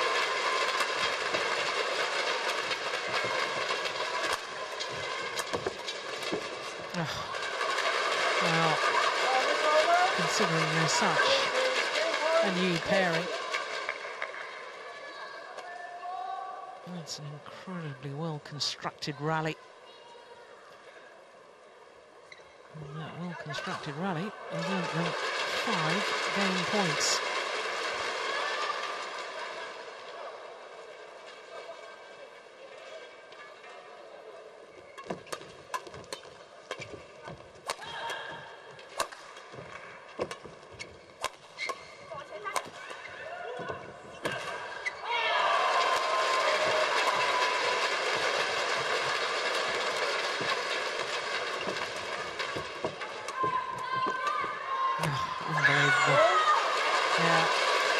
Rally and the youngsters from China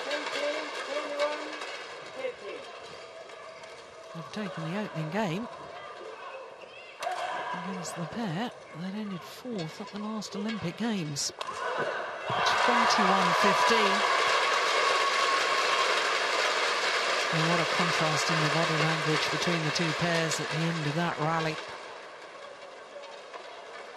19 minutes of play for 21-15.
Question in my mind is whether Maeda and Suetsuna, after that marathon match yesterday evening against the former champions Saari and Yao Lei from Singapore, whether or not that has not only taken its physical toll, but whether it's taken an emotional toll too. Seeing a little flat today in comparison to yesterday's drama and excitement. And that's quite understandable. Quite natural to have a bit of a reaction to such a great match.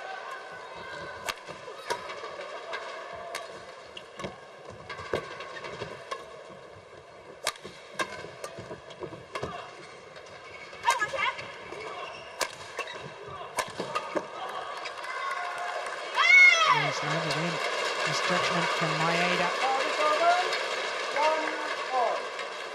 He was a very good swimmer in her youth, was Maeda.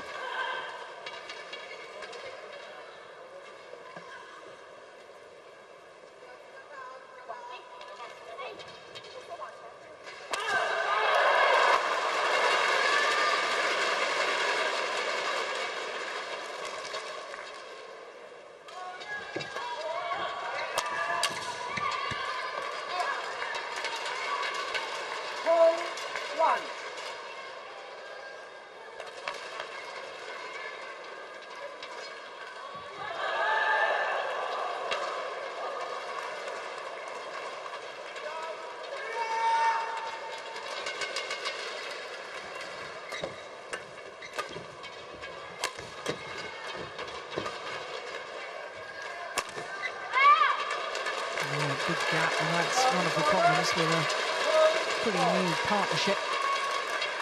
Players unsure who goes for the one down the centre in between the two players, and both leaving it for the other.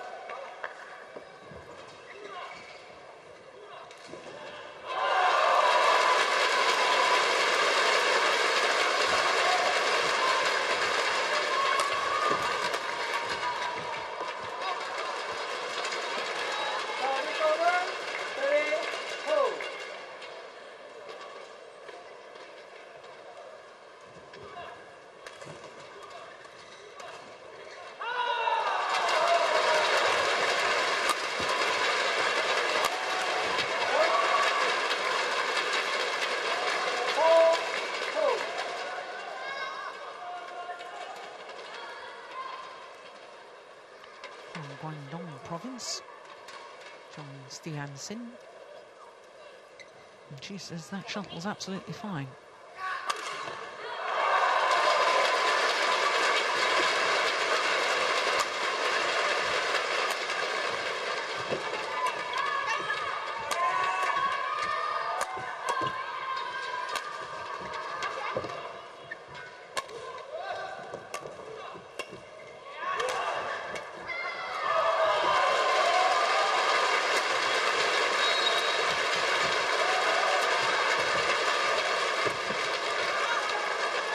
Oh, that's good judgment. I thought for a moment it was going to come back in. 5-2.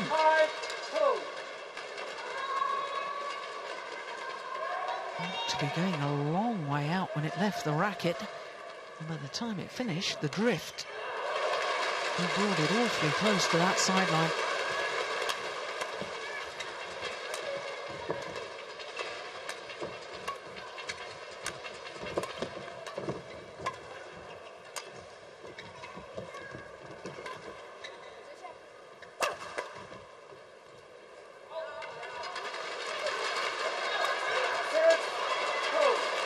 The Japanese pair will have to be awfully careful here, because you just get the sense that Chinese youngsters are just beginning to stamp their authority on this semi-final.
The disappointment there from Suetsuna, all too obvious. And the Japanese pair just felt that last couple of rallies, they just knew how important it was to try and get back on level terms, playing with a little more urgency.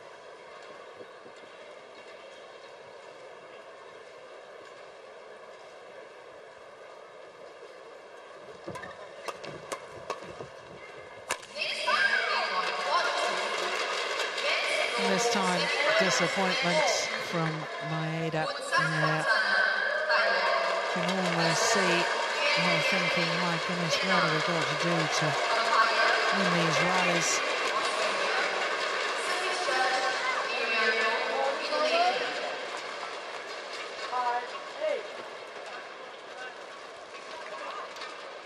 Ladies and gentlemen, the title sponsor, Li-Ning, and Superseries global sponsor, OSIM, have sponsored lucky draw prizes throughout the 6 days of competition. There will be 4 winners and 2 grand draw winners on the final day. It's good at intersection on the third shot from Maeda, but then her partner making an error on the next one.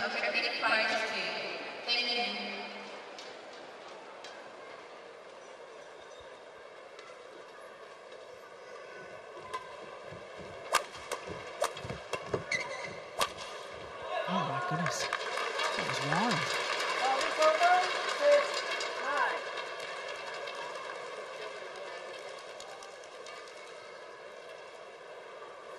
Once again, players can't agree about the shuttle.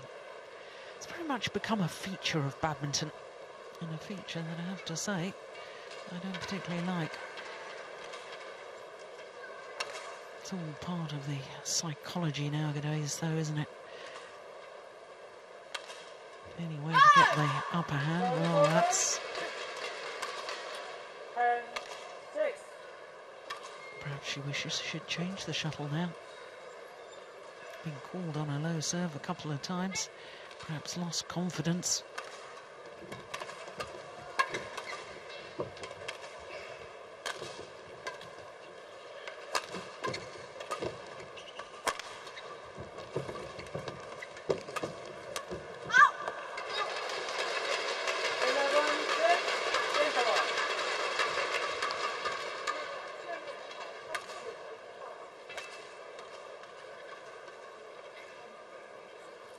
With the two previous encounters between these two pairs, both going to the Chinese combination, and both of them in 2 straight games,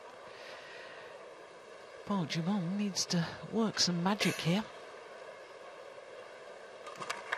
Even he's scratching his head as if to say, well, I'm not quite sure.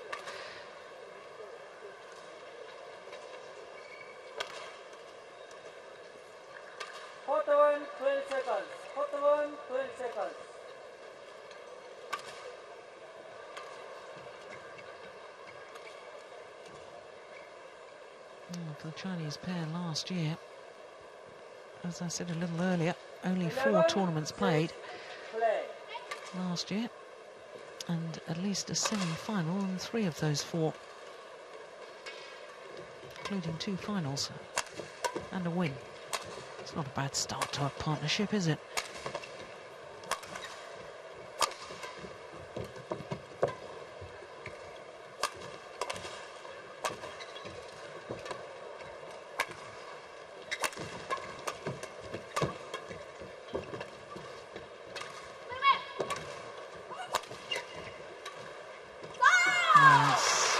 Such a well-worked rally by the number 5 seeds from China. And the number 4 seeds look bereft of ideas at the moment.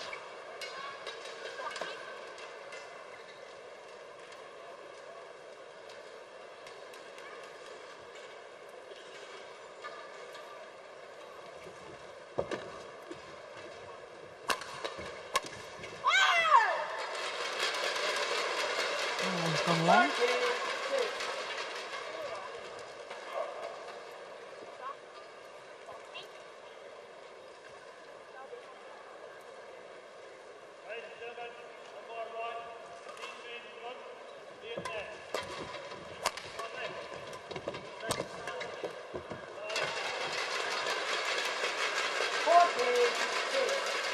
Eight-point advantage now to the Chinese youngsters, and I'm not sure exactly what the Chinese plan, what the Japanese plan is at the moment.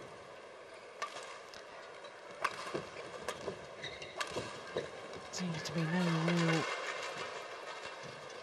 tactical ploy.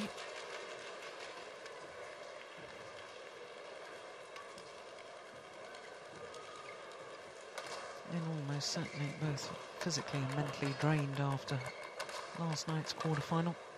Just can't raise themselves to the same inspirational level as they did yesterday.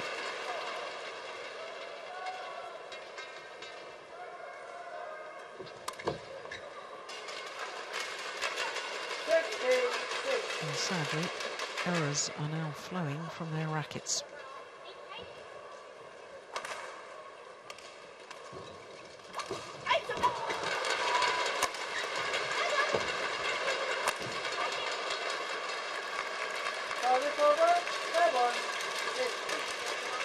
It was a run of 7 straight points for this Chinese pair.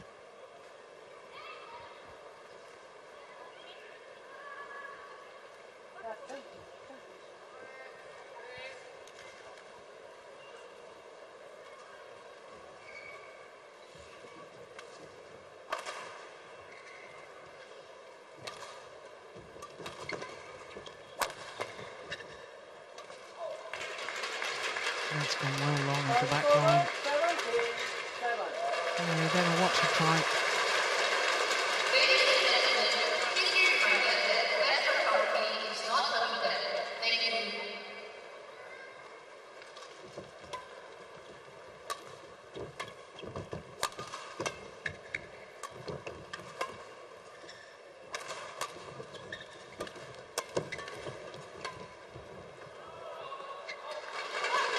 Yeah, lets it drop long. 18-7.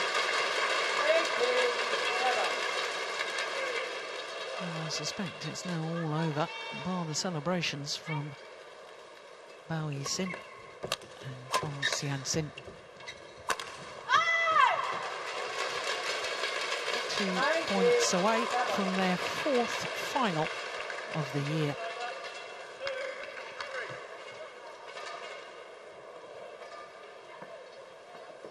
Yet to win a title, though, in 2012.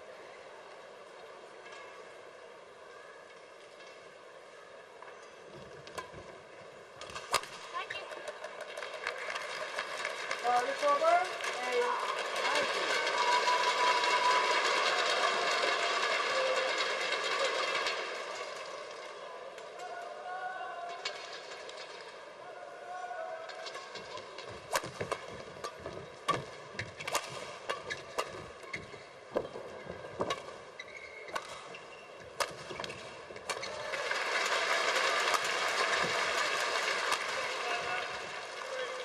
Wide. 12 opportunities to book their place in yet another final.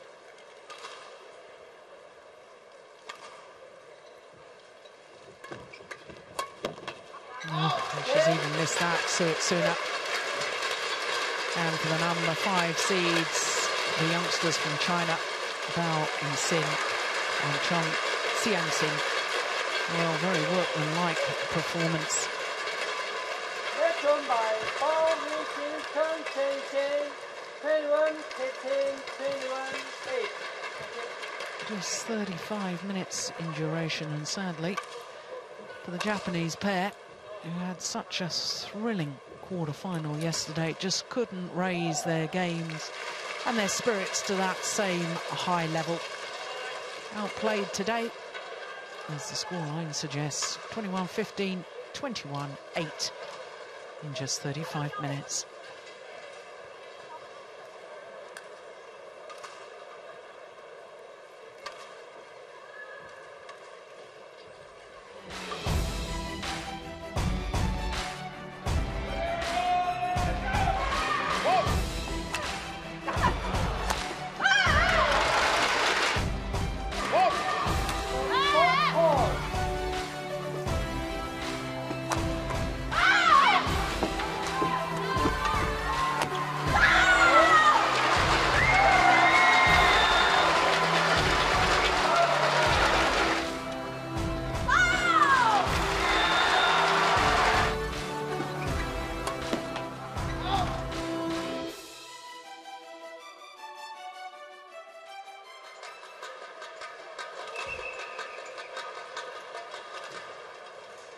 First 3 matches all done and dusted in 2 straight games. Next match on court is women's singles, and certainly the crowd will be involved in this. Sing Ai-ying up against Chen Xiaoqie, the World Championships silver medalist from Taipei. Neither of these players have progressed past the quarter-final of this Singapore Open in the past. So this new territory for both of them. One of them will be in the final tomorrow.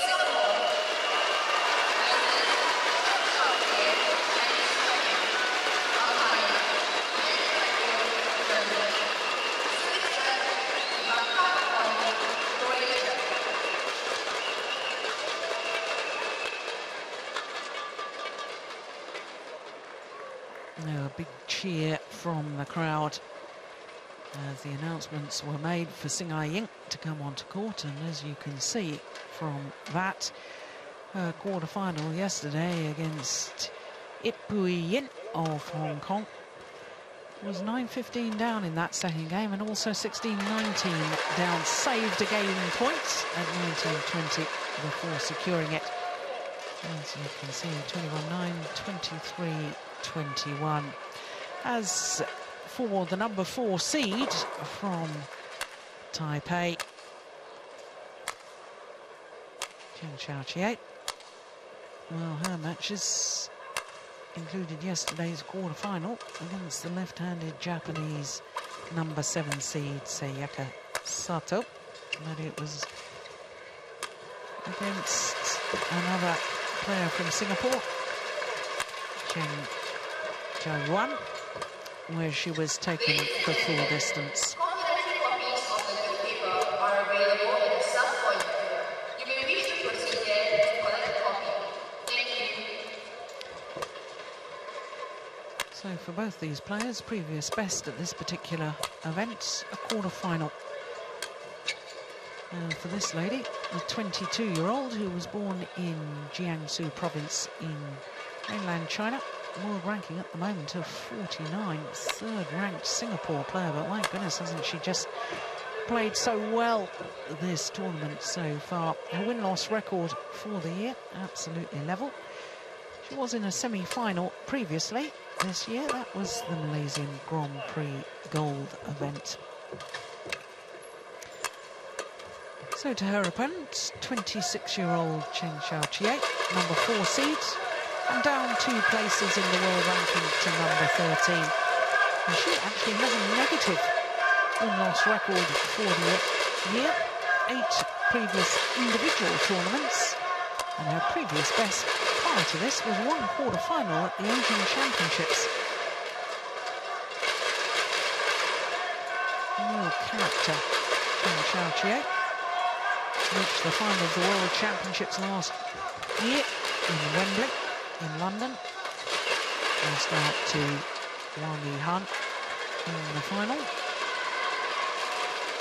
Incidentally, twice a medalist at World Championships, because she won a bronze in 2005 in Anaheim.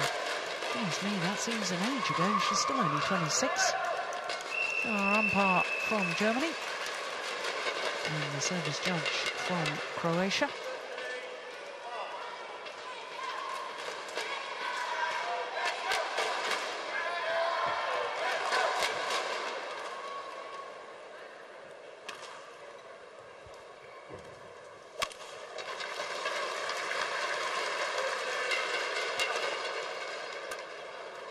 Ladies and gentlemen, on my left, Chen Xiaoqie, Chinese Taipei.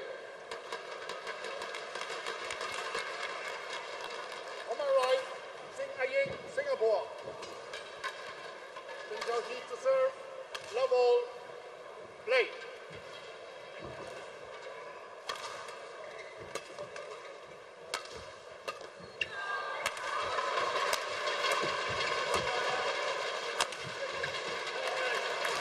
Well, according to the world rankings, one would expect Chen Xiaoqie from Taipei to be the overwhelming favourite, but having watched both of these players earlier on in the tournament, I'm not convinced by that at all. I think Xing Ying has a wonderful opportunity to emulate fellow Singaporean Ronald Susilo. We're reaching the final of the singles tournament here. Of course, Ronald Susilo reached the final in 2002. But for Xing Ying, she today is the first ever Singaporean to be in the semi-final of the women's singles at this home event. Oh, and the luck of the net cord.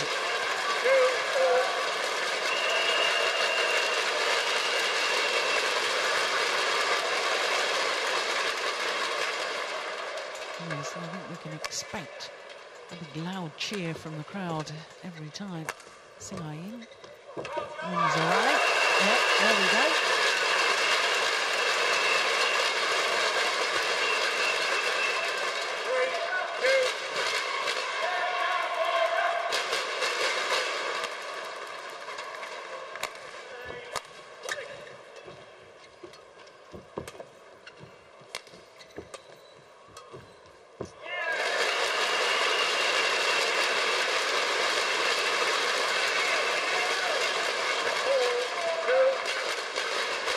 It's always an advantage to play at home.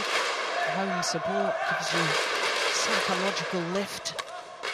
And of course, also the pressure heaped on Chen Xiaoqie, because she is expected to win, and she will see this as a real opportunity to reach her first ever Super Series tournament final. Of course, it will be a first ever Super Series tournament final for one of these two. Neither has ever been in a final previously.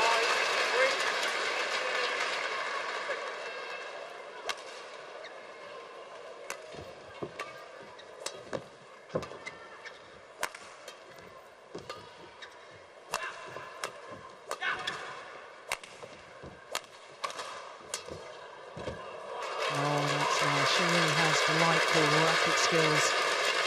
There's Chen Xiaoqie.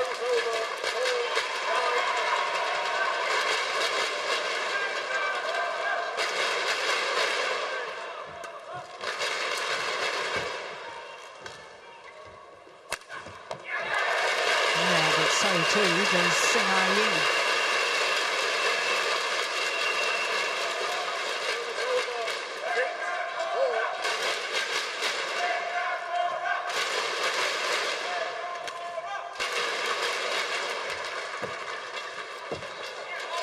Just wide.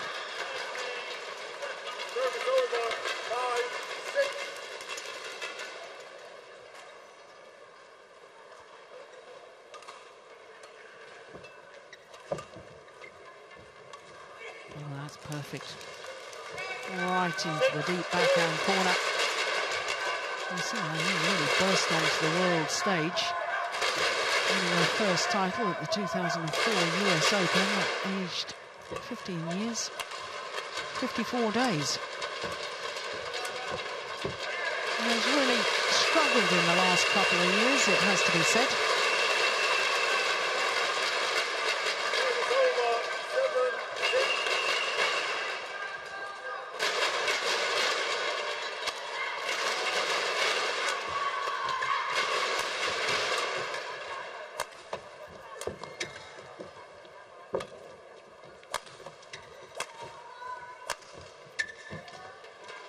The judgment was about to hit it, decided to leave it. And it was a wise decision. Yeah, just long.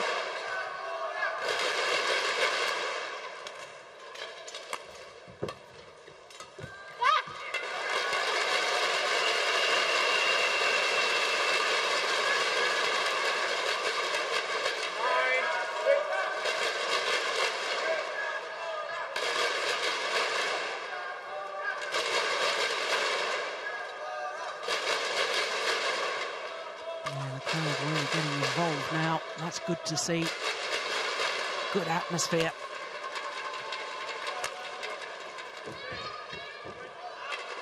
Oh, it's all good. It must have been awfully close.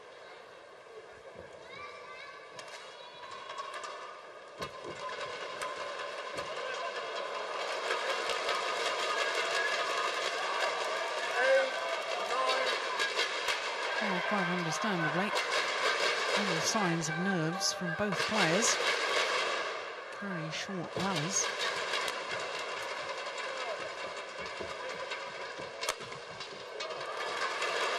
Oh, that's nicely finished off. Oh, a nice way to bring the scores back level.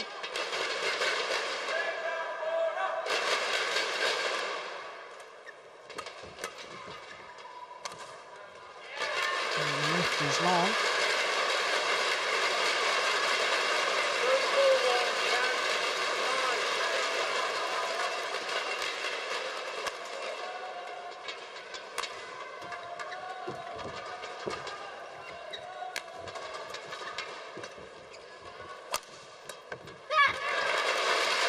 Well, it is indeed the home player, Li-Ning, that has the advantage at the mid-game interval. 2-point advantage, to be precise.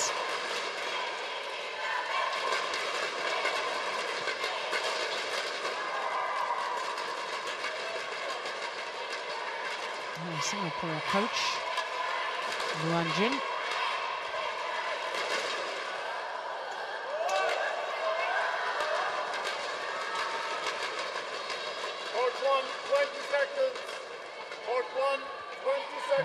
Goodness me.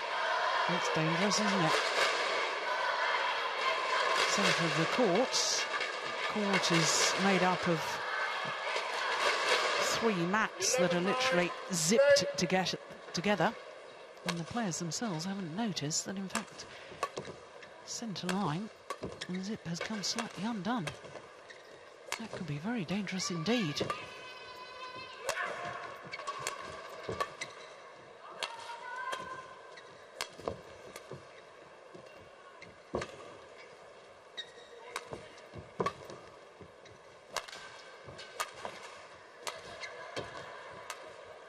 It's a good rally.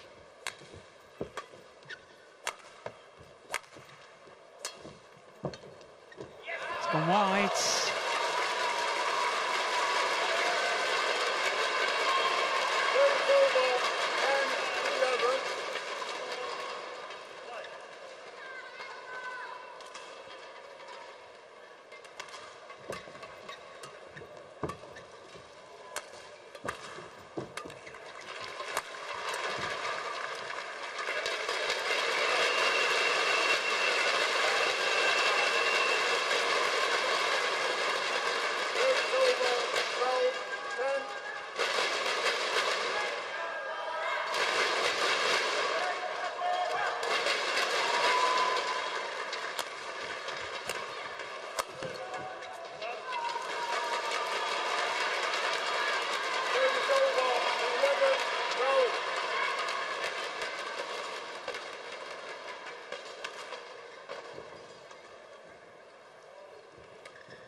Shot.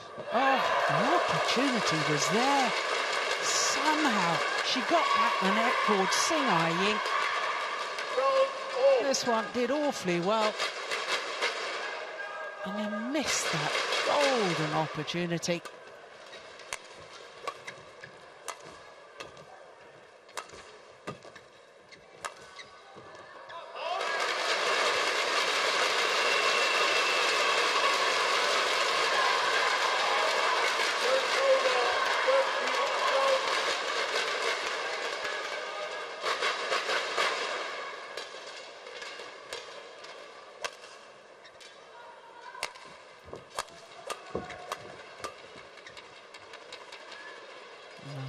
Another one finds the back line there from Ching Chao Chia.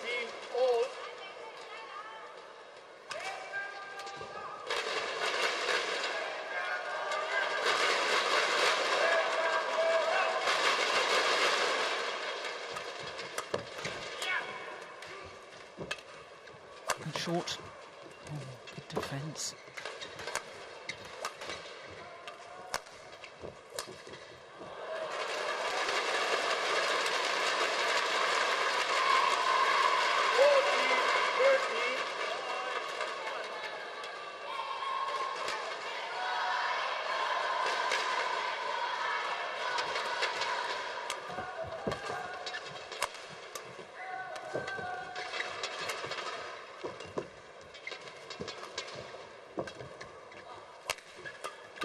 Oh, that's brilliant.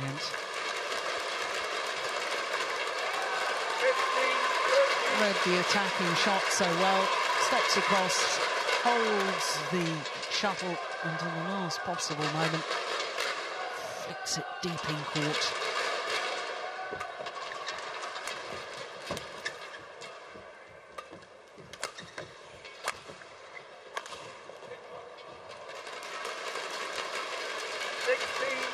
This a run of 4 straight points, and it's put a totally different complexion now on this opening game.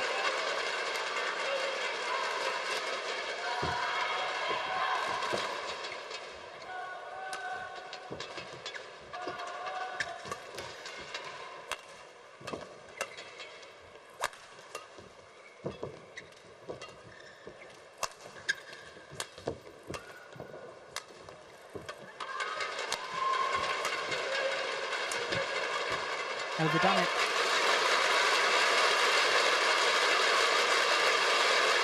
Oh my goodness me, the home player needed to end that run. She did well.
able to get back level. Good error, hitting long of the back line.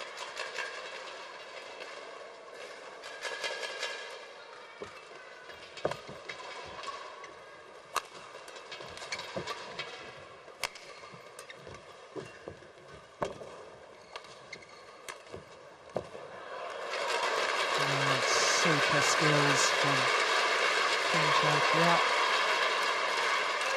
18-15.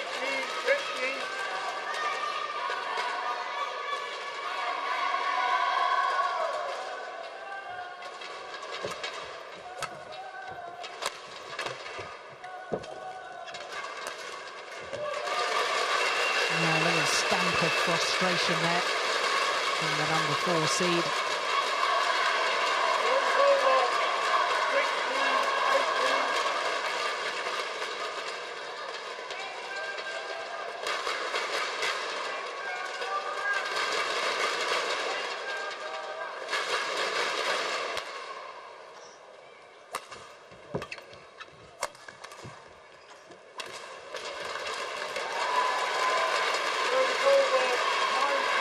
Makes amends though for that previous error in the very next rally.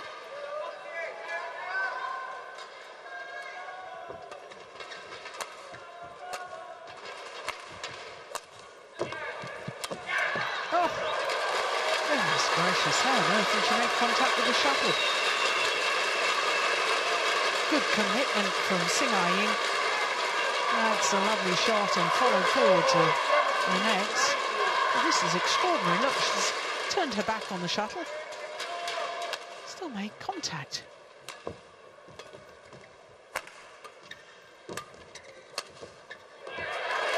Oh, that's nice.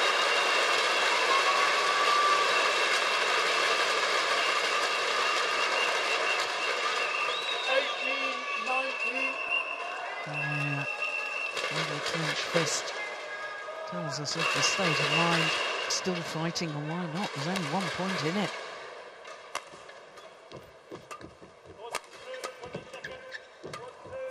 And now it's back level.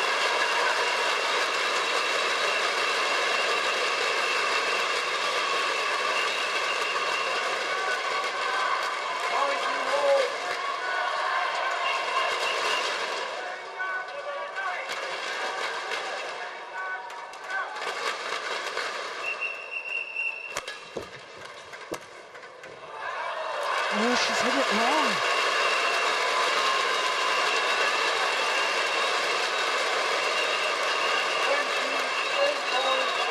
And that error has gifted a game point now to Sing-Ying.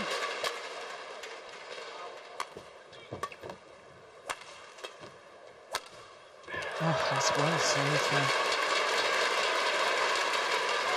20 and therefore we will require extra points until there's a clear 2-point winning margin.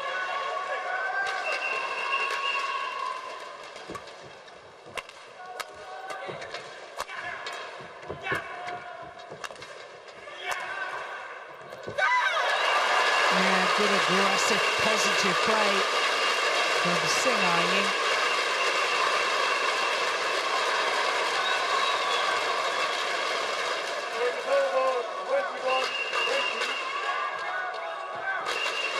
Second game point opportunity for the home player.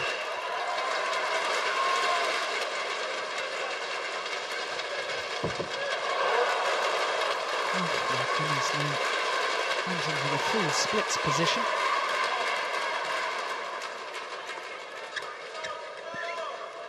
Service over. 21-4. Oh, just a little stretch there. I hope she hadn't hurt herself.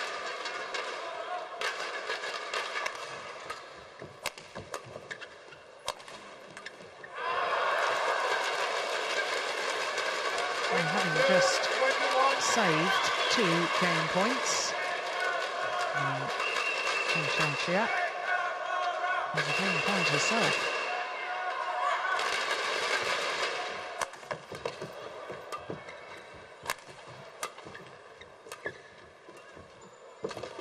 Short. Yep, puts it away on her first opportunity. weathered the storm. And the number 4 seed from Taipei closes out the opening game 23-21.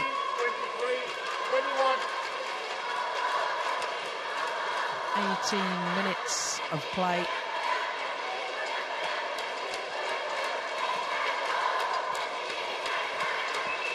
And both players a little nervous at the start, but it developed into a very intriguing opening game.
So the umpire calls for the start of the second game.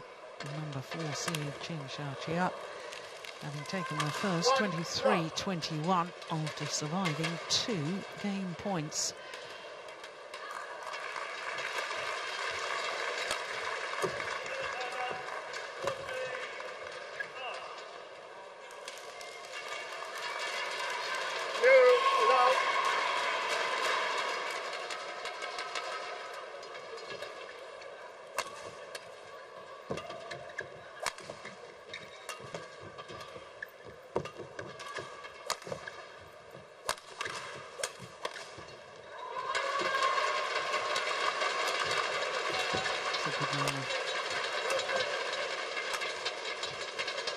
No, it's just wide.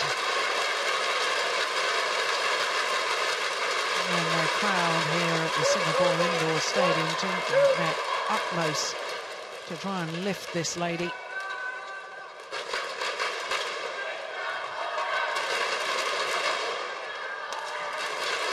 First game that Li-Ning has dropped all week. The 3 previous matches, all won in 2 straight games. That's wide as well.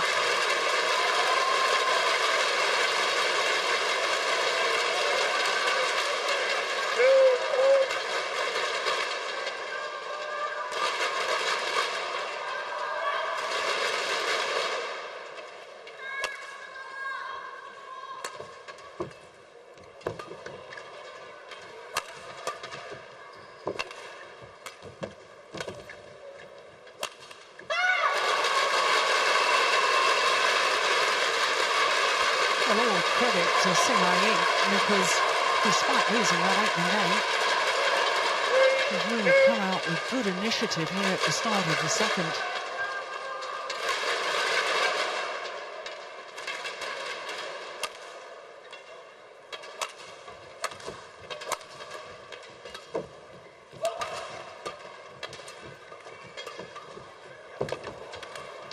Oh, that's absolutely delightful.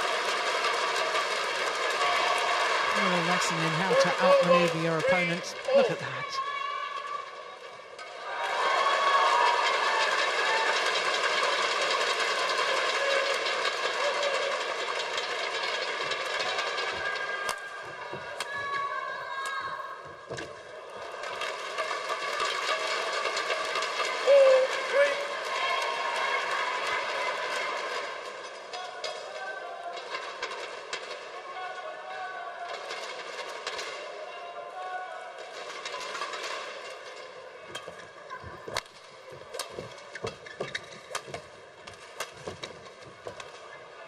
Finds the line.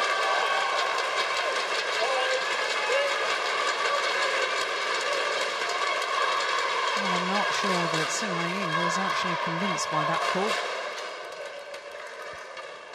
Immediately looked towards the umpire. It was the sideline that was in question, in doubt.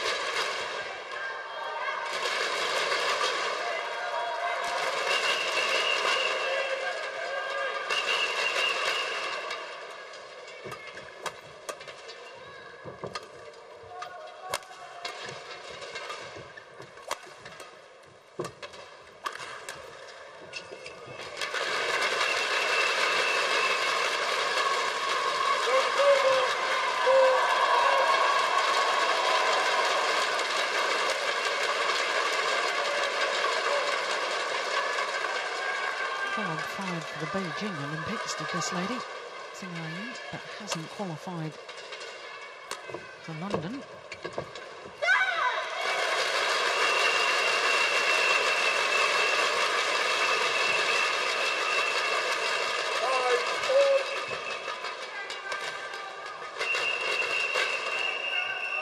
Will be Singapore's representative at the London Olympics.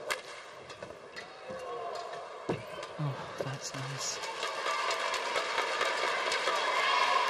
Well, she's not the tallest of athletes, Zheng Xiaoqie, 158. That's about just over 5'2". But she does seem to cover the court very well. Good movement, anticipates well.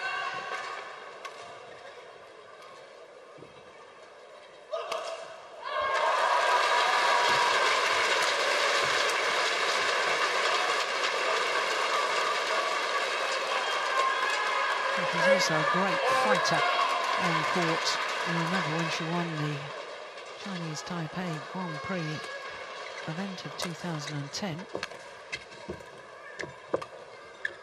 Came from 13-17 down in the final game. Her feet were so badly blistered and she gave so much to them out, she literally had to be carried from the court.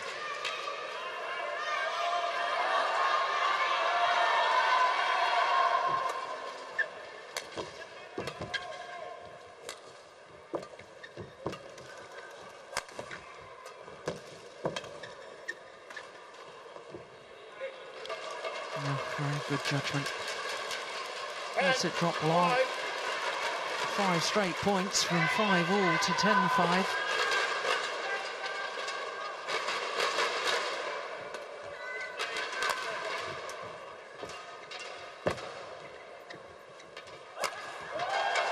Make that 6 straight points into the mid-game interval.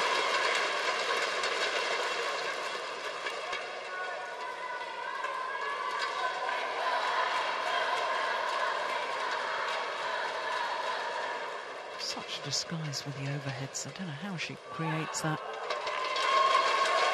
Creates the angles, despite the fact she's not very tall.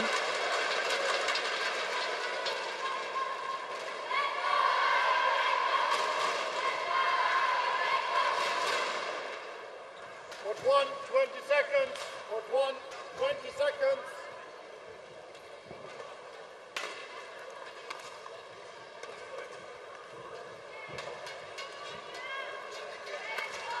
Well, a little smile there from Sing Ying to her coach, and that's good to see.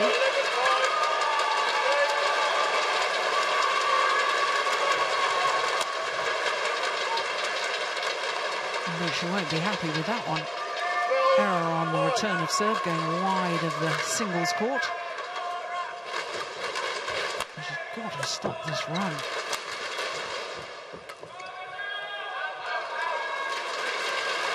Well, the run does indeed come to an end.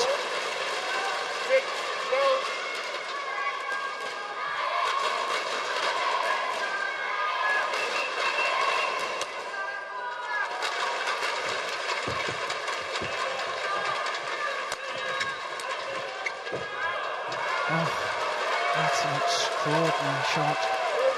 Once again, just creating an angle out of nothing, really. Looked to be taking it late. Was guiding the racket head. There was no follow through with the racket.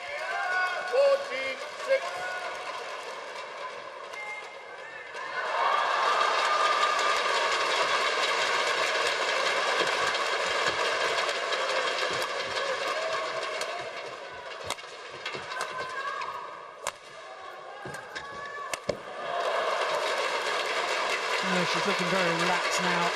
There's Chen Xiaoqie. 15-6.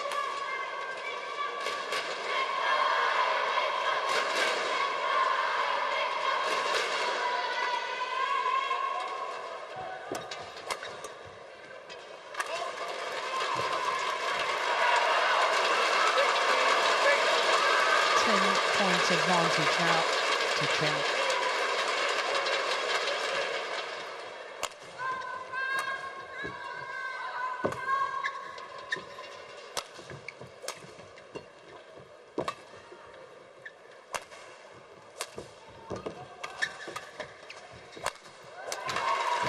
Oh, that's nice. Defiance from the Singaporean. Sending a message, don't write me off yet.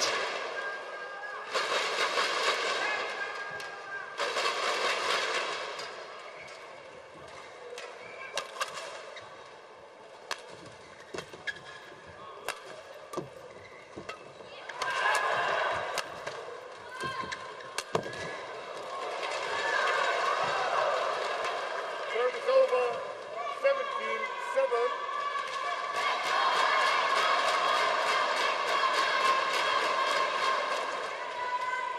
10-point advantage restored.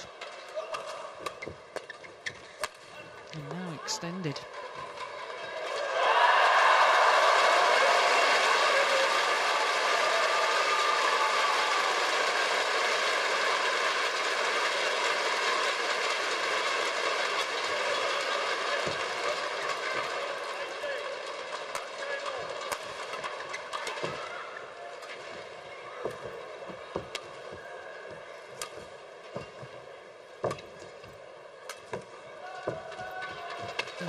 Oh my goodness.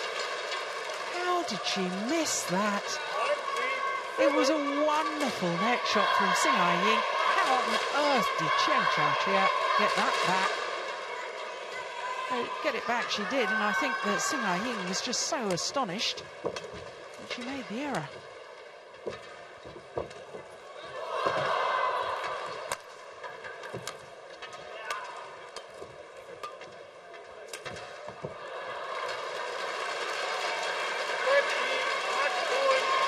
Of the last 17 points have gone to the number 4 seed, Chen Xiaoqie, and it's now a whole host of match points. And that's landed in. First opportunity, she converts. Just 31 minutes. And she's through to her first ever Super Series final. Twice previously, a semi-finalist back in Korea in 2008 and Indonesia last year. But here in Singapore in 2012, Chen Xiaoqie has gone at least one better. She's through to the final tomorrow. 23-21, 21-7 the second game. And as I say, all of that in just 31 minutes.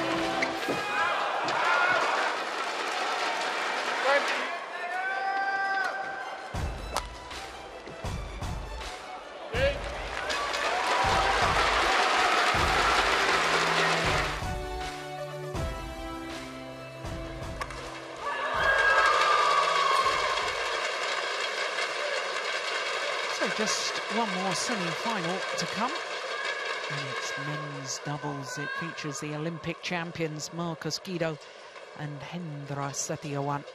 They're up against Kenichi Hayakawa and Hiroyuki Endo of Japan.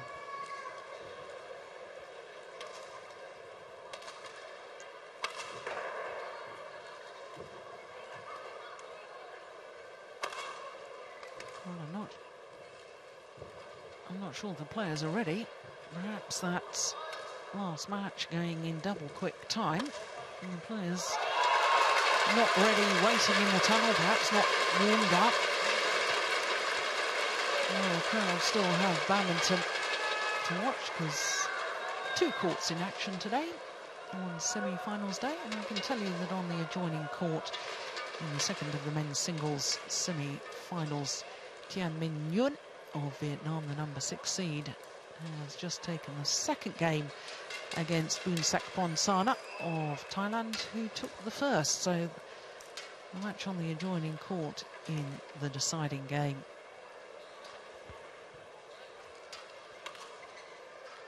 So now the players are ready.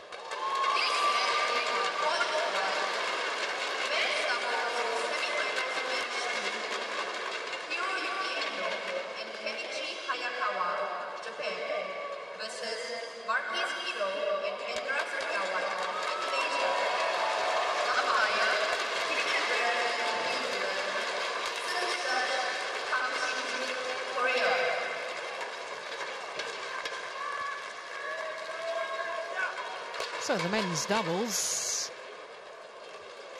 this encounter between the Japanese Endo and Hayakawa and the Olympic champions Kido and Setiawan. Kido and Setiawan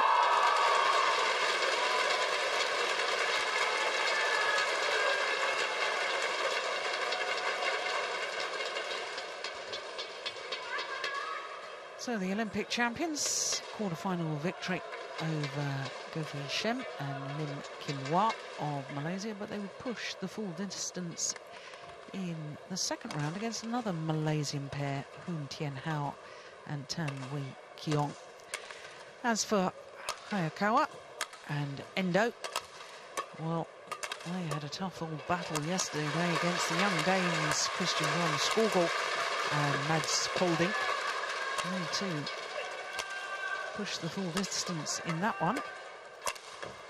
But this is the first match that the Japanese pair, unseeded themselves, have had to play against another seeded pair.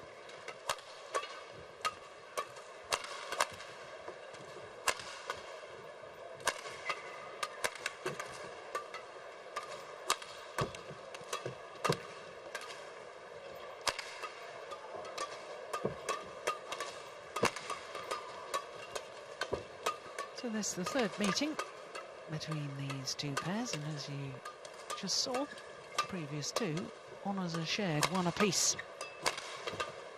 Last time they met, though, was victory to the Japanese pair, and that was in the second round of this particular event last year, the Singapore Open.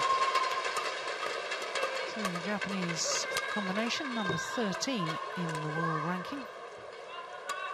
And the win-loss record for the year translates into having reached one final so far. They were silver medalists at the Asian Championships. Lost out to Kim Ji-jung and Kim Sa-rang in that final. So the Japanese pair, Hayakawa, 26. Endo, his partner, 25. So to the Olympic champions, well, they are the number 4 seeds. 22 and 9 translates into having won the Australian Grand Prix. Apart from that, one semi-final, and that was last week. So this is their second semi-final in 2 weeks. But of course, the Indonesians were beaten finalists here in 2009.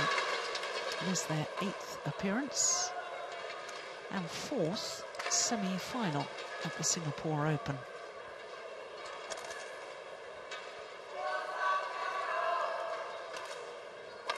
Both 27 years of age, and sadly this Indonesian pair will not be defending their Olympic title. Failed to qualify for the Olympics because they were ranked number 9 in the world at the end of the Olympic qualifying period. So Richard Bramley from New Zealand, our umpire. Kang Shin-jun of Korea, the service judge.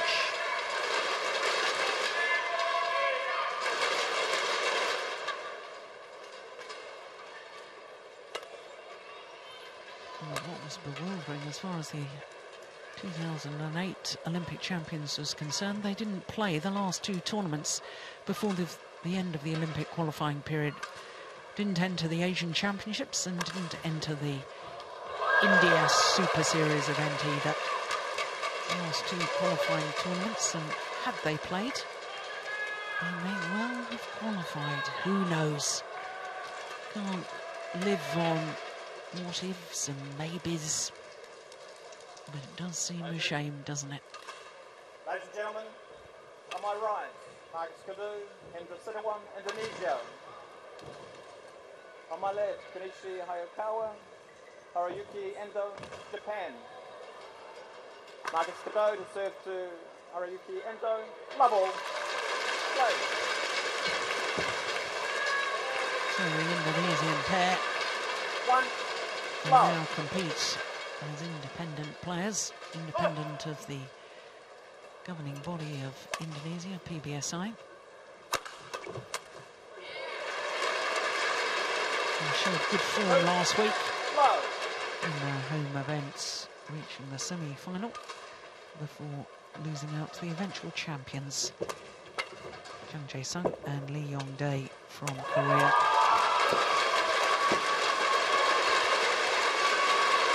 Well, a very, very positive start by the Indonesians.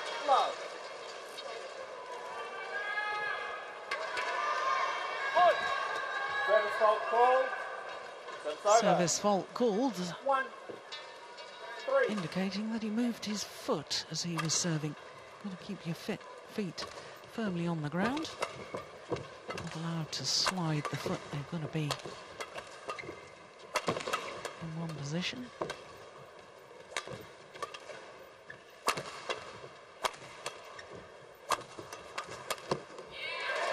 Yeah, good rally. That's over.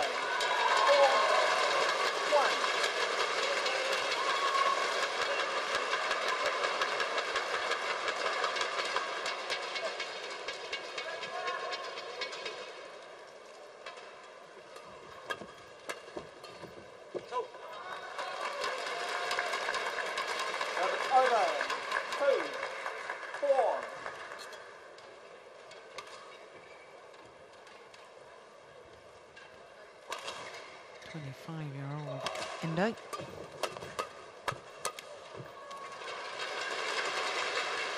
Service over. 5-2.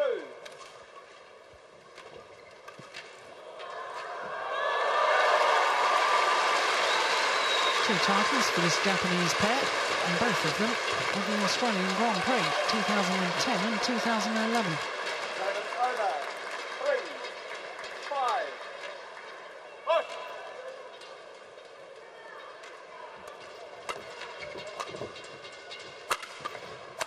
Stop. 4-5.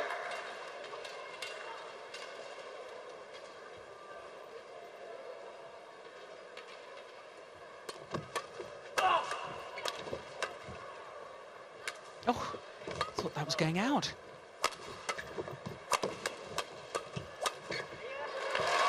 Yeah, won the rally nonetheless. Service over. 6-4. Not only Olympic champions, but also won the gold medal at the 2010 Asian Games. Big tournament players like Kido and Seti won, because they also have a World Championship gold medal as well. Won that in Kuala Lumpur in 2007.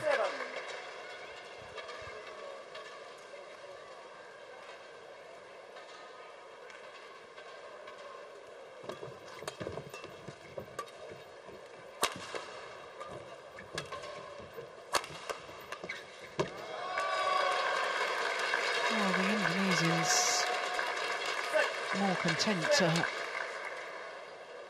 play out of what I would describe as their favoured formation, which is Marcus Kido at the back of the court and Hendra Setiawan coming forward to the net. So far in the match, Kido has been very happy to go to the net.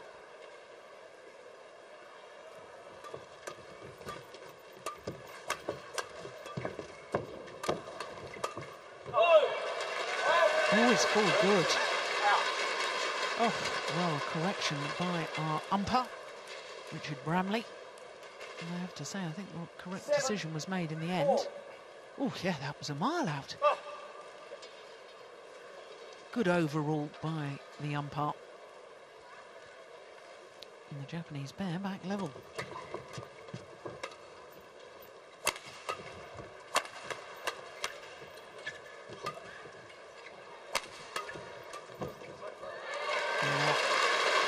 That's their favoured formation. Hendra Setiawan just controlling proceedings from the front of the court.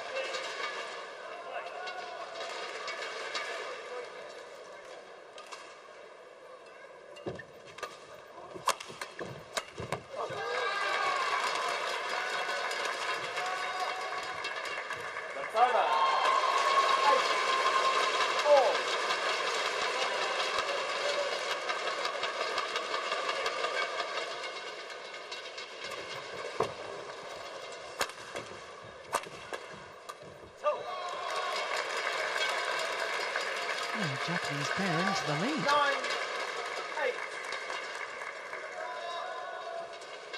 First time they've had the advantage in this opening game.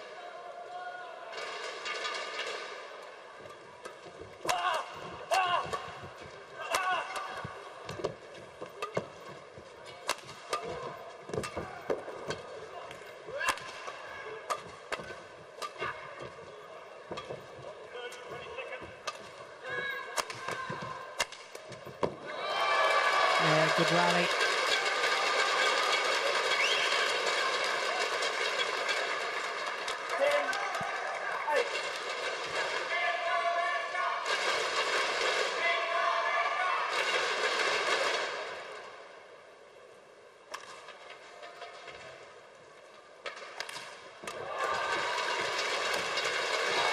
Yeah, that's very well taken from Awakawa. They'll go to the mid-game interval on a run of 4 straight points and have a 3-point advantage.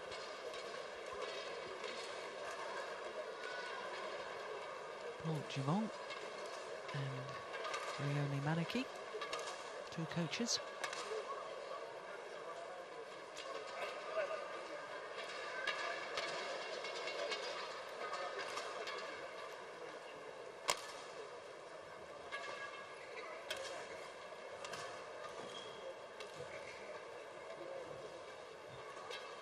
Court 1, 20 seconds.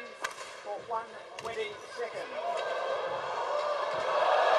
And the Japanese pair have been very consistent all year. It's their 5th semi-final.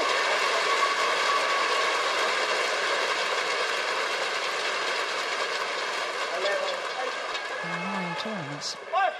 It's not a bad game.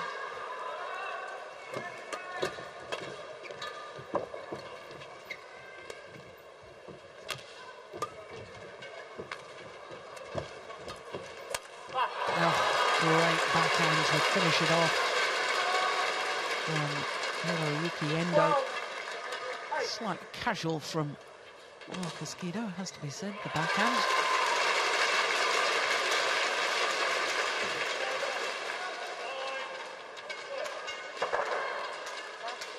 Line judge, your call, please. Your call. There isn't a line judge. Oh, that's extraordinary. 9-12. Oh, there is a line judge. I do beg your pardon.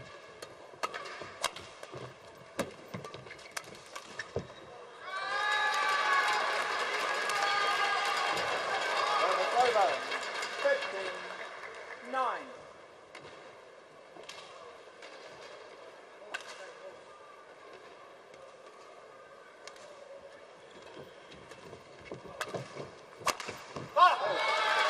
That's a tremendous smash from Endo. 14-9.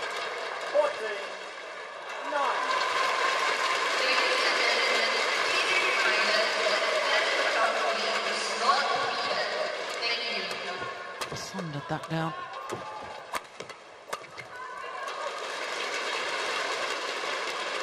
Yeah, it does tend to be rapid-fire exchanges in men's doubles. 14.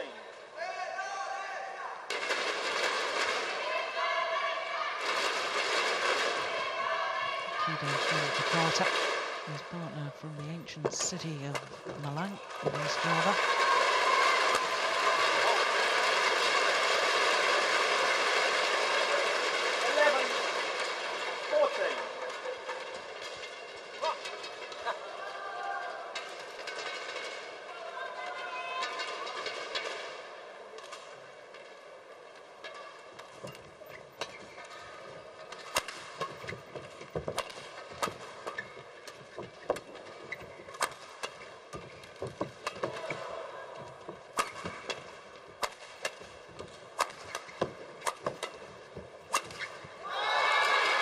Ran out of patience in the end, Marcus Kido.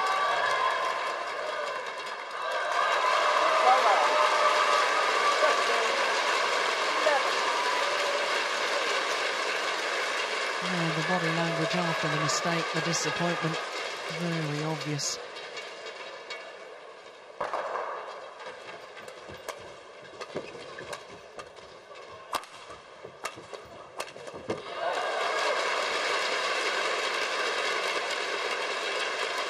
Over.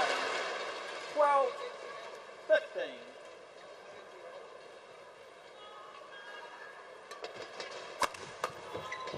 Oh, it's just wide. That's over. 16-12.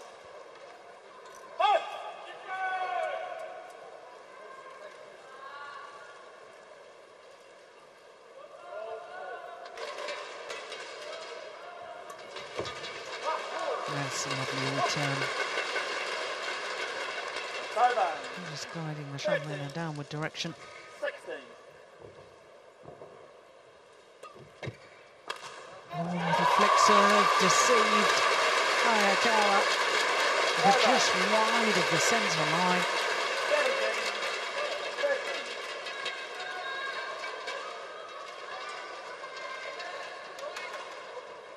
17-13. And all four players taking the opportunity. Have a quick tell down. Semi-final only in progress, 11 minutes.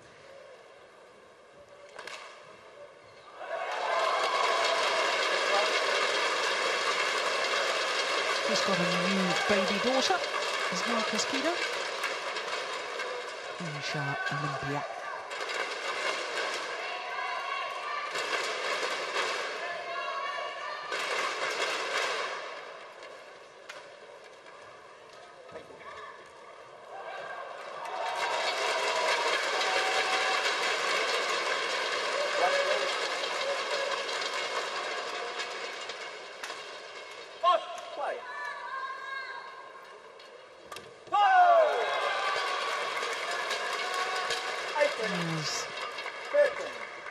Oh, so there was just too tight, too good.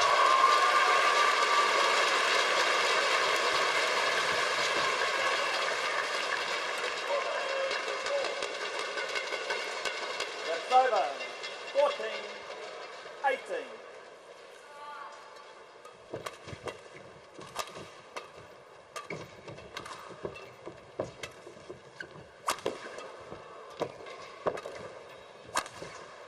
Missed it. Oh, going for the acute angle. 19-14.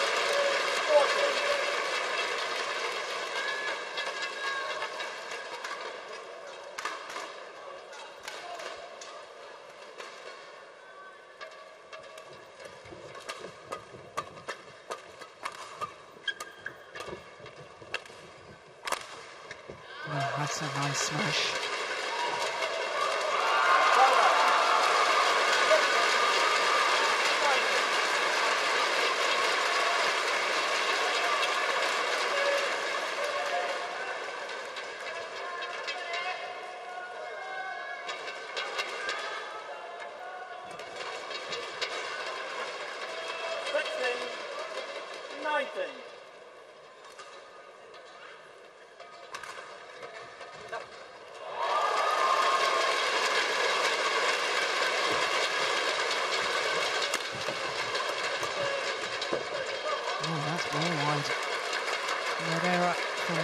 Set you one. Brings up Game point. 4 game point opportunities for the Japanese pair against the number 4 seeds.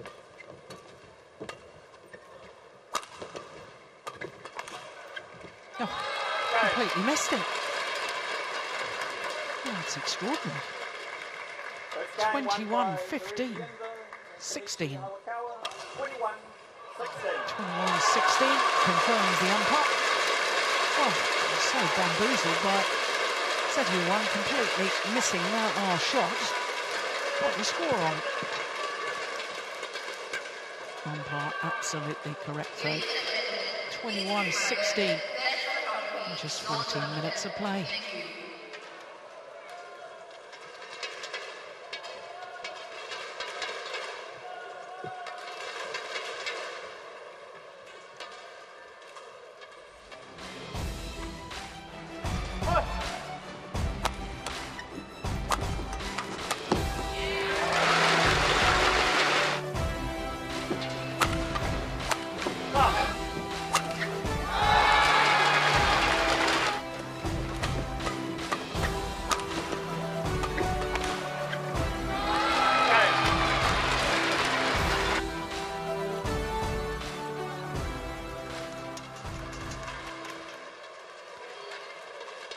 Well, the Japanese pair really playing very quickly and very sensibly in that opening game and getting the just rewards. 21-16, the opening game in their favour.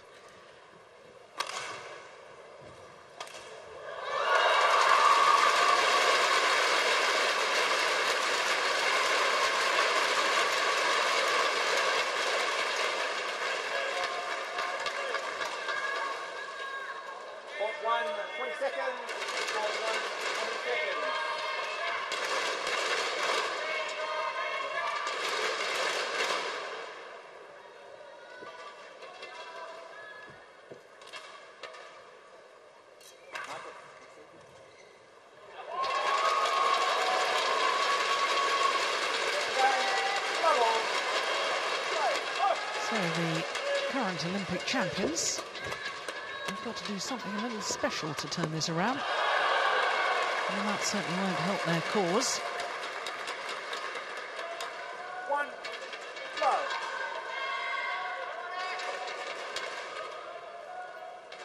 Right to go for it, I think.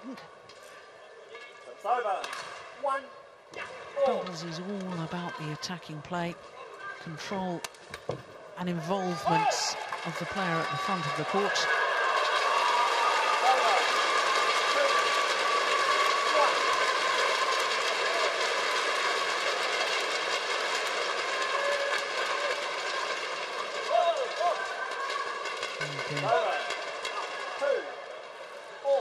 Error on serve.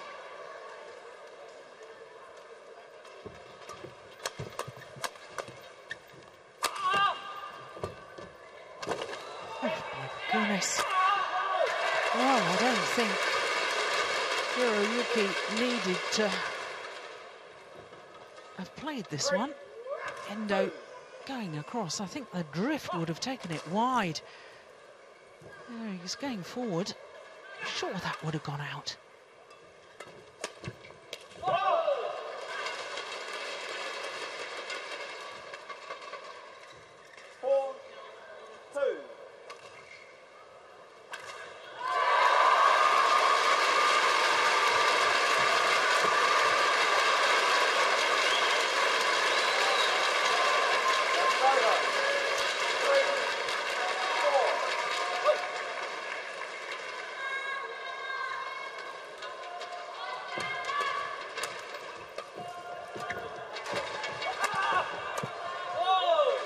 Nicely worked, Riley. That's the formation where they're so effective. Kido at the back, Set-1 finishing off from the net.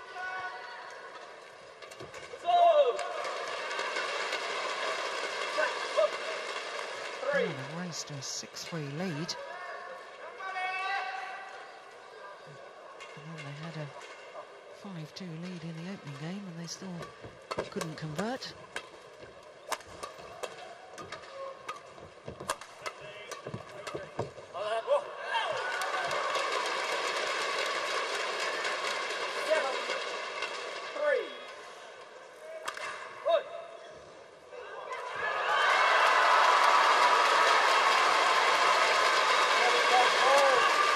Service fault calls. Racket not pointing in a downward direction, says our service judge.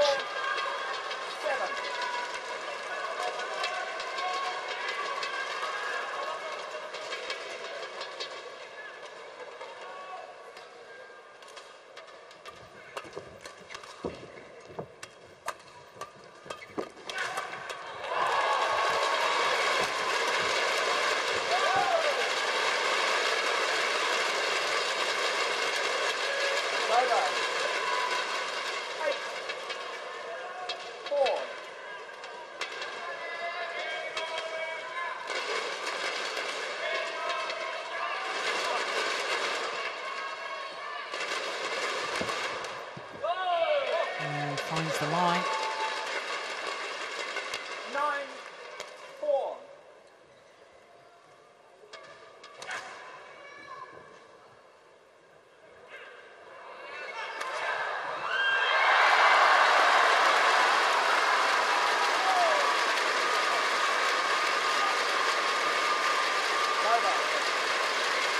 Well, the Indonesians can't believe the call.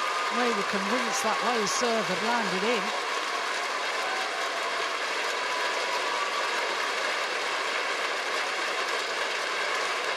Yeah, and I think they have a point. No overall from the umpire.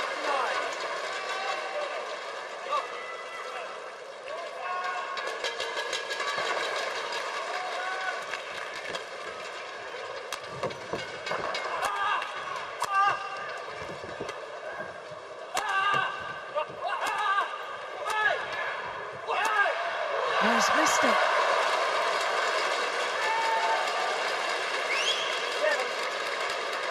Well, he'd worked so hard. He got the opportunity. It was barely a half-court lift. Yeah, he's hitting from the mid-court area. Misses with his winning smash.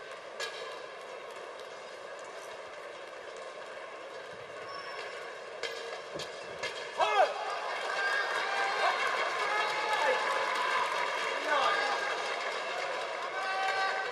4 straight points. And the Japanese pair right back in this. Just 1 point the deficit. And now back level. Well, you would have thought former world champions, current Olympic champions, will keep their composure even when they think that they've been hard done by a line call.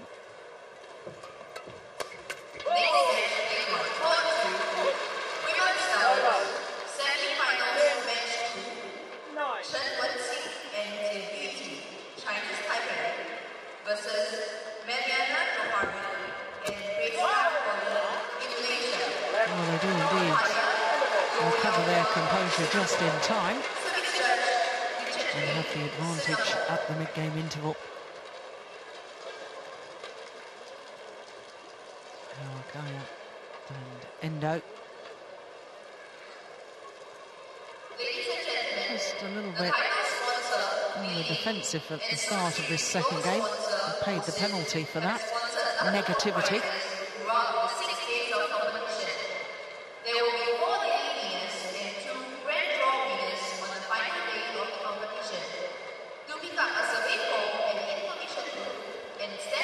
Park Ji-won's giving lots of instruction. Court 1, 20 seconds. Court 1, 20 seconds.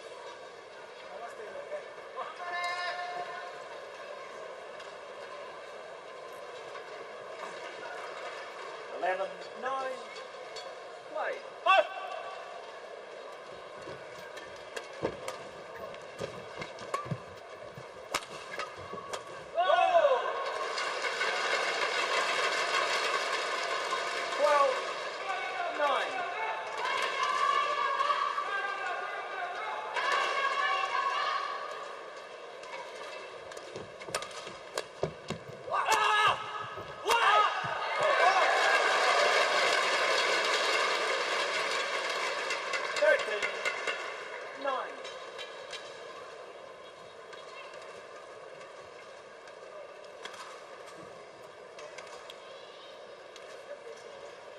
Look how deep the Japanese pair are in their defensive stance.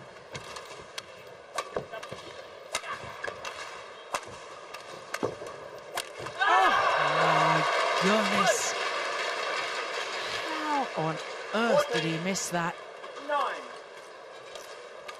Hiroyuki Endo done all the hard work, set himself up, and then missed it. 15, 9. Oh, well, now 6 straight points to the Indonesians. Yes, many fortunes are fluctuating in this men's doubles. Oh, my word. Backhand smash there from Kido.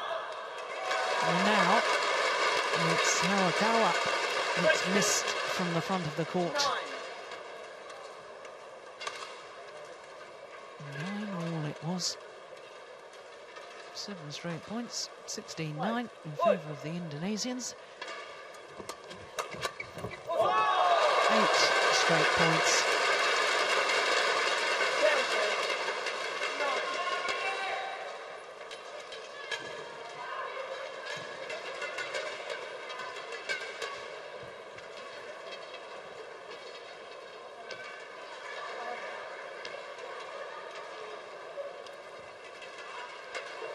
Oh, looks very much as if we'll be treated to a third and deciding game.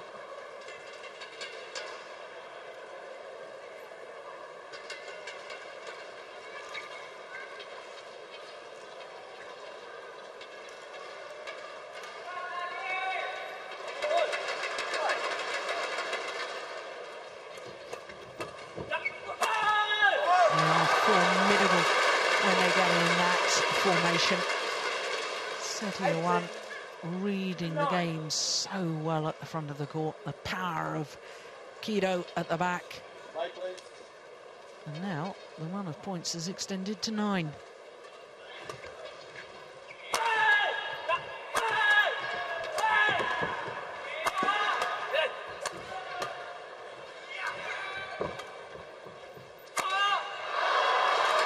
finally, it comes to an end.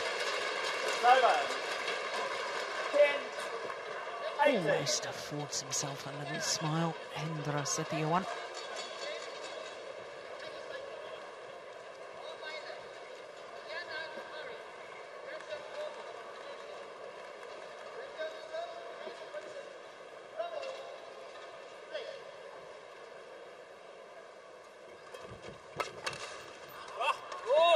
That's well wide. 2 points away from the second game and levelling the match at 1 game apiece.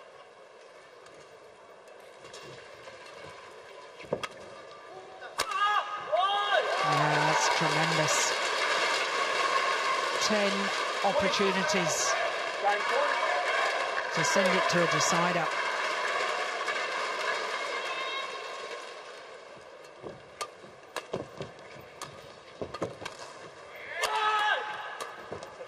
Nope. Confusion in the Japanese camp there.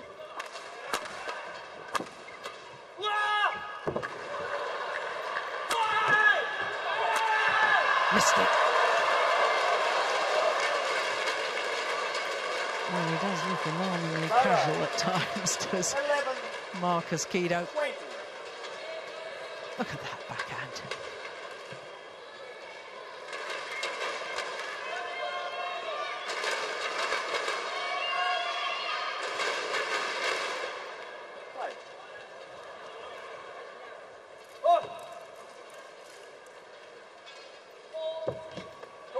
No service short, and indeed it is 1 game apiece.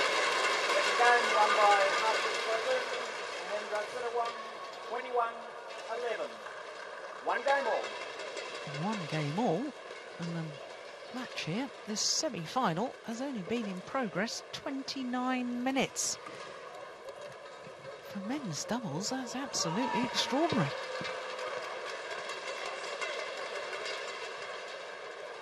And the error on the serve.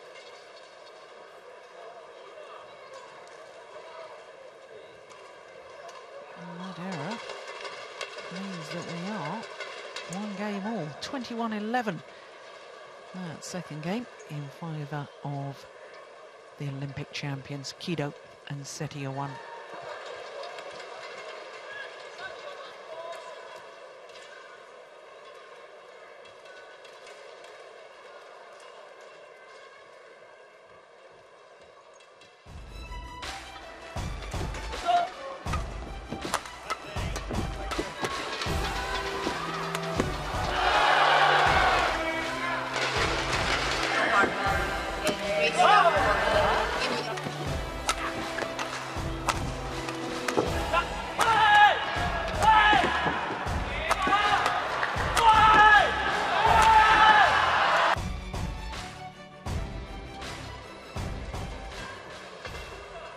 Well, the fans here at the Singapore Indoor Stadium have been treated to some spectacular badminton all week.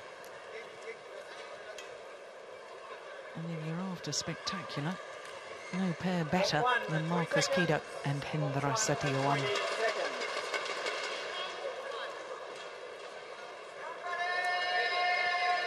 Now, obviously, both pairs prefer playing that far side of the court.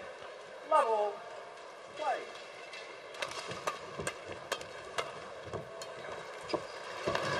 Oh, the luck of the net ball from Marcus Kido. Almost seemed to be a windmill shot. Just a big wave of the racket there.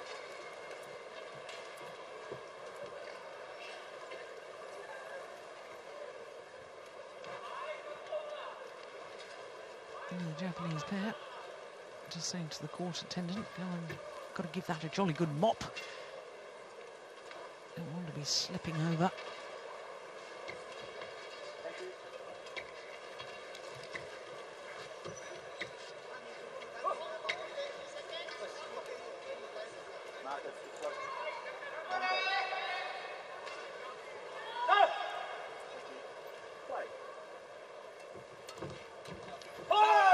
Good return of serve.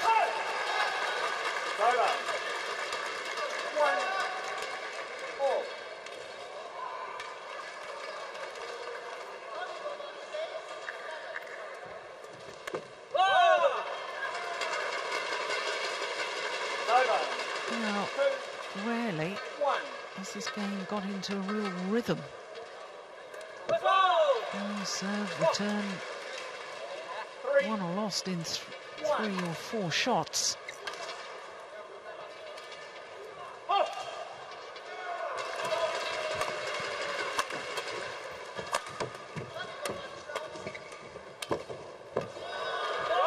That's a good rally count. Neither pair willing to lift the shuttle, keeping it flat over the net.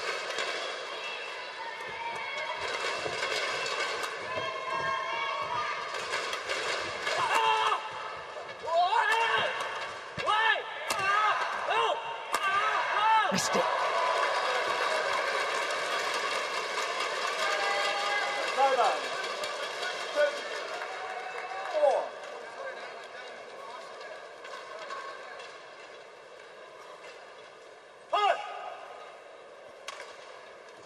Indonesian coach.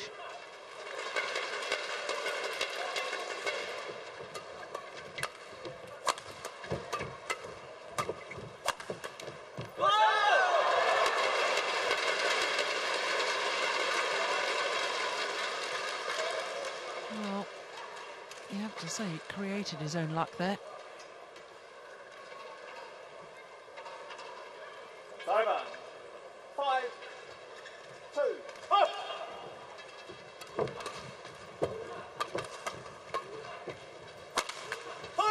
That's a great smash from Endo. Moving towards the right hip of Setiawan.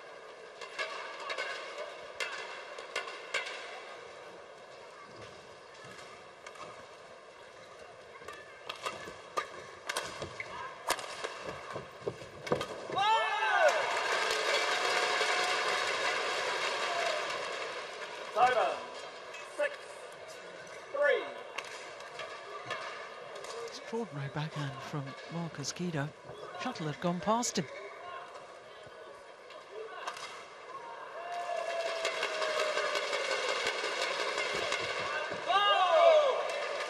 Yeah. He's an absolute master at that, isn't he? Good low serve. How many times does he actually intercept the third shot?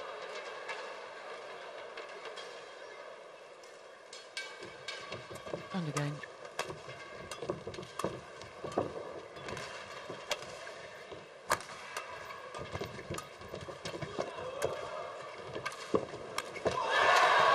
Unbelievable fault called. Richard Bramley from New Zealand calling a fault on Marcus Kido. Well, we need to see just slightly earlier than that. Oof. Couldn't really tell.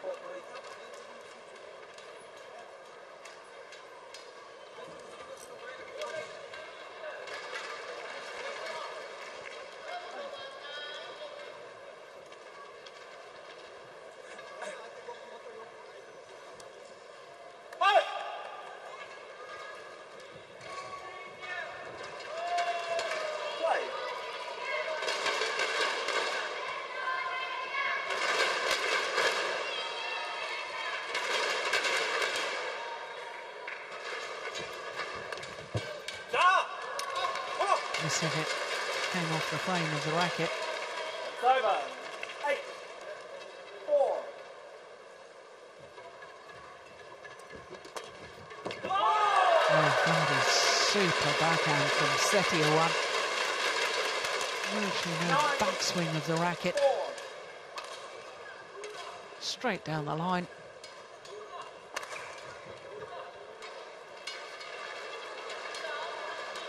Interesting to me that the Indonesians have stayed on court, sending a message to the umpire that they're ready and eager to get on with this. Not taking the opportunity for a tell down.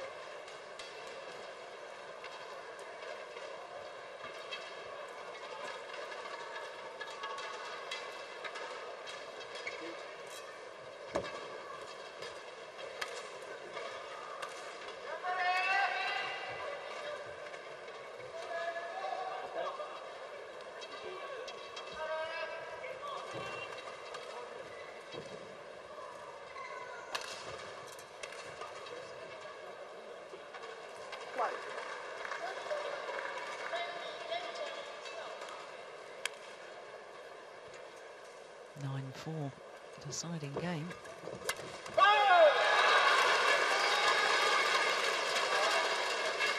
It's over. 5-9.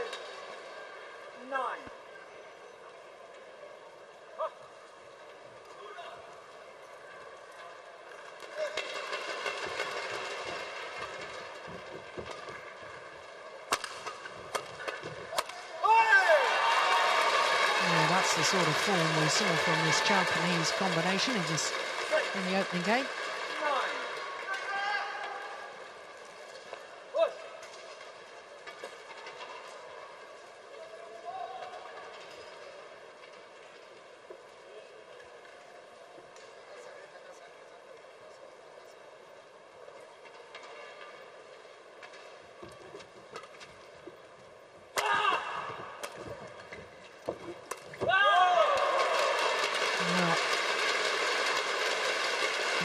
Opportunity at the net this time from Hayakawa.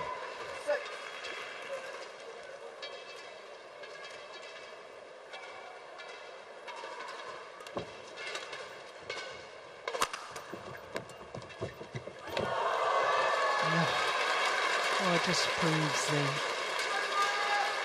margins between success and failure. Absolutely tiny that time. Shuttle hits the top of the net and goes over. Previous rally, Shuttle came back his side.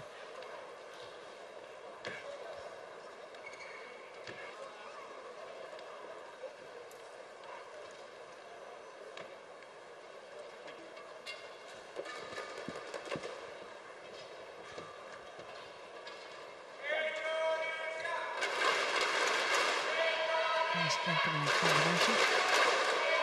And one of 3 Japanese pairs in the top 15 in the world ranking for the men's doubles.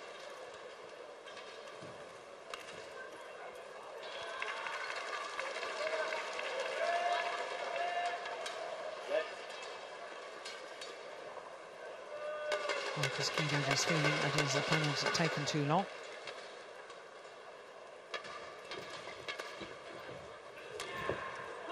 Oh, that is incredible. Oh, wonderful disguise. Oh, wonderful awareness. Very, very rare in men's doubles do you see an outright winner from the back of the court. Glorious drop shot.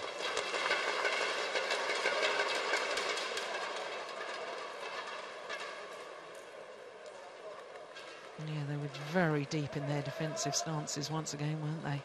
Japanese pair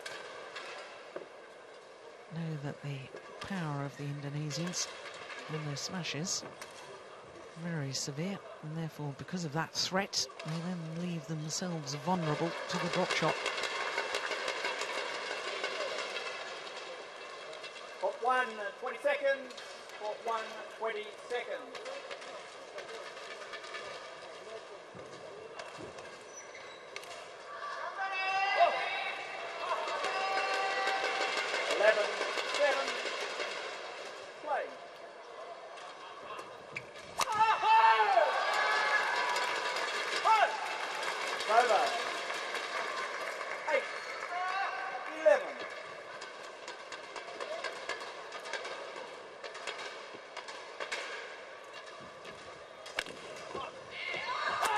Perfect return of serve.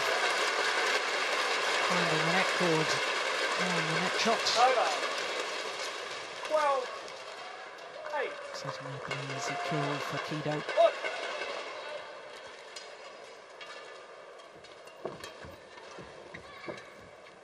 Oh, that's clever.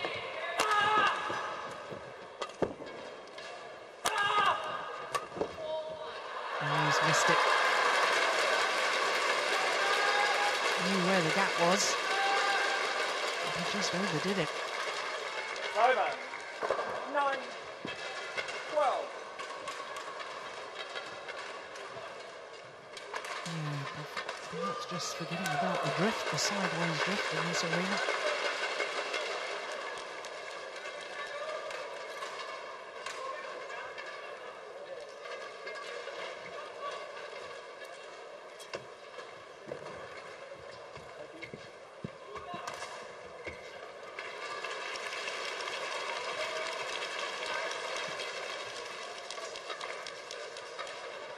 Well, only 3 points the deficit, and 3 points can easily be closed in men's doubles.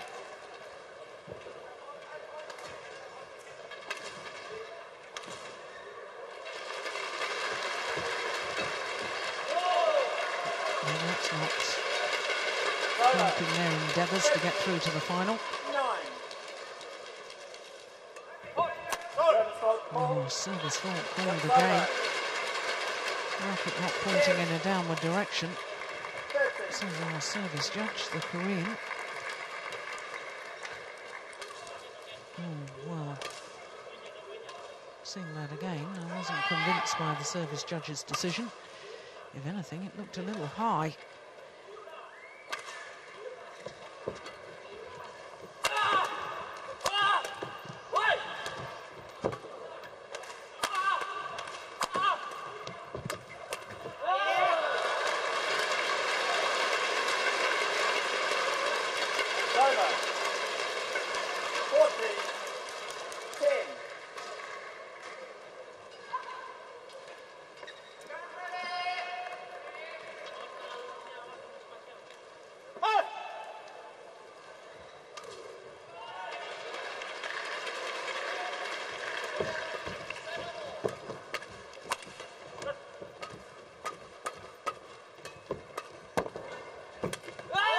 That's a lovely guided defensive shot from Hendra Setiawan. Look at this.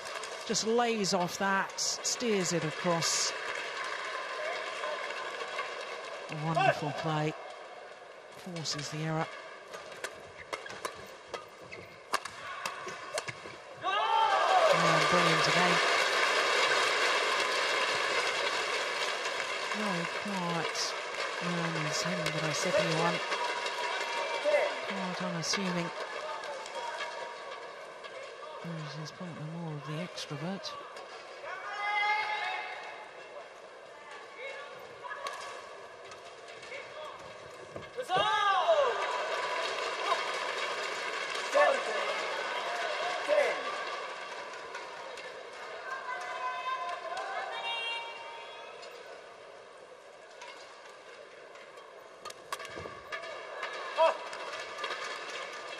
Over.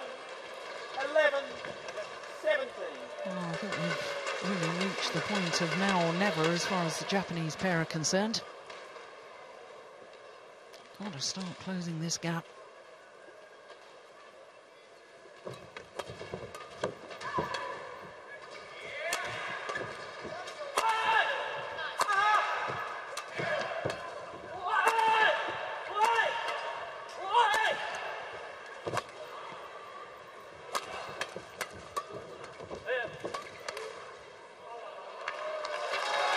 Well long over that line. 12, 17.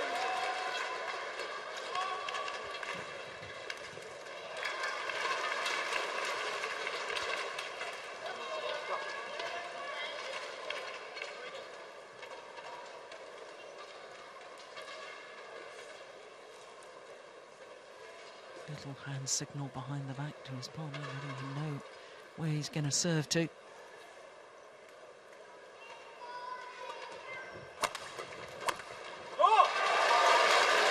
But Marcus Guido, too quick, 18, getting back for that well.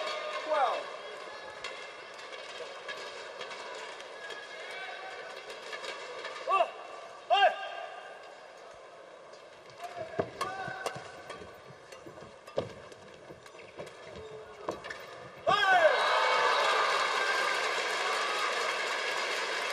Over. 13, 18.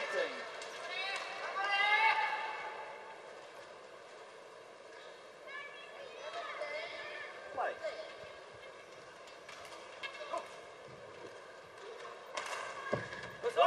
Oh, low serve is short again. Over. 19, 13. How costly could that prove?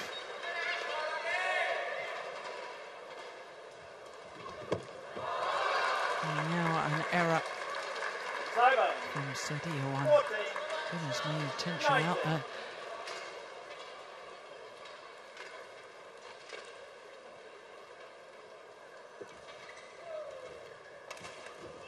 Marcus, really good.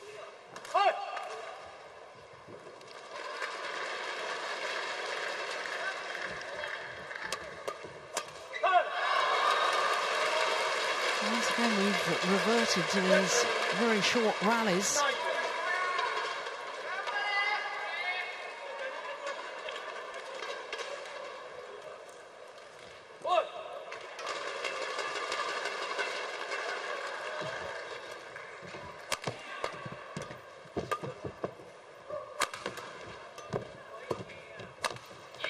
Oh, that's very well taken. And Hendra Sadio. Over. 20. Make point. Made it look easy, but I can assure you it wasn't. Yet another dive on the Japanese side of the court.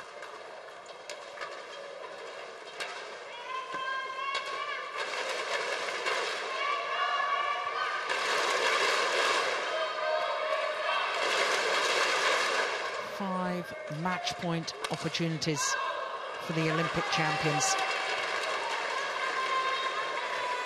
Play.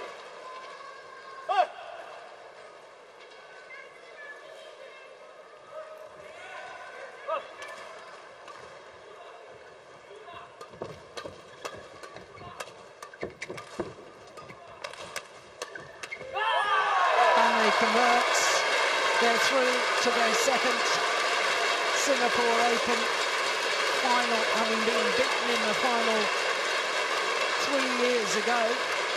And they were the #1 seeds this year as the #4 seeds. And they're through to the final once again. Needed 3 games to do it though. 50 minutes of play. 16-21, 21-11, 21-15. In the end, the error from Awakawa and the delight for the Indonesians. 16-21, 21-11, 21-15 in the deciding game in a match lasting 50 minutes.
The last match being won in 2 straight games. All started with success for Taipei in the mixed doubles, and Chen and Cheng through to their second consecutive final.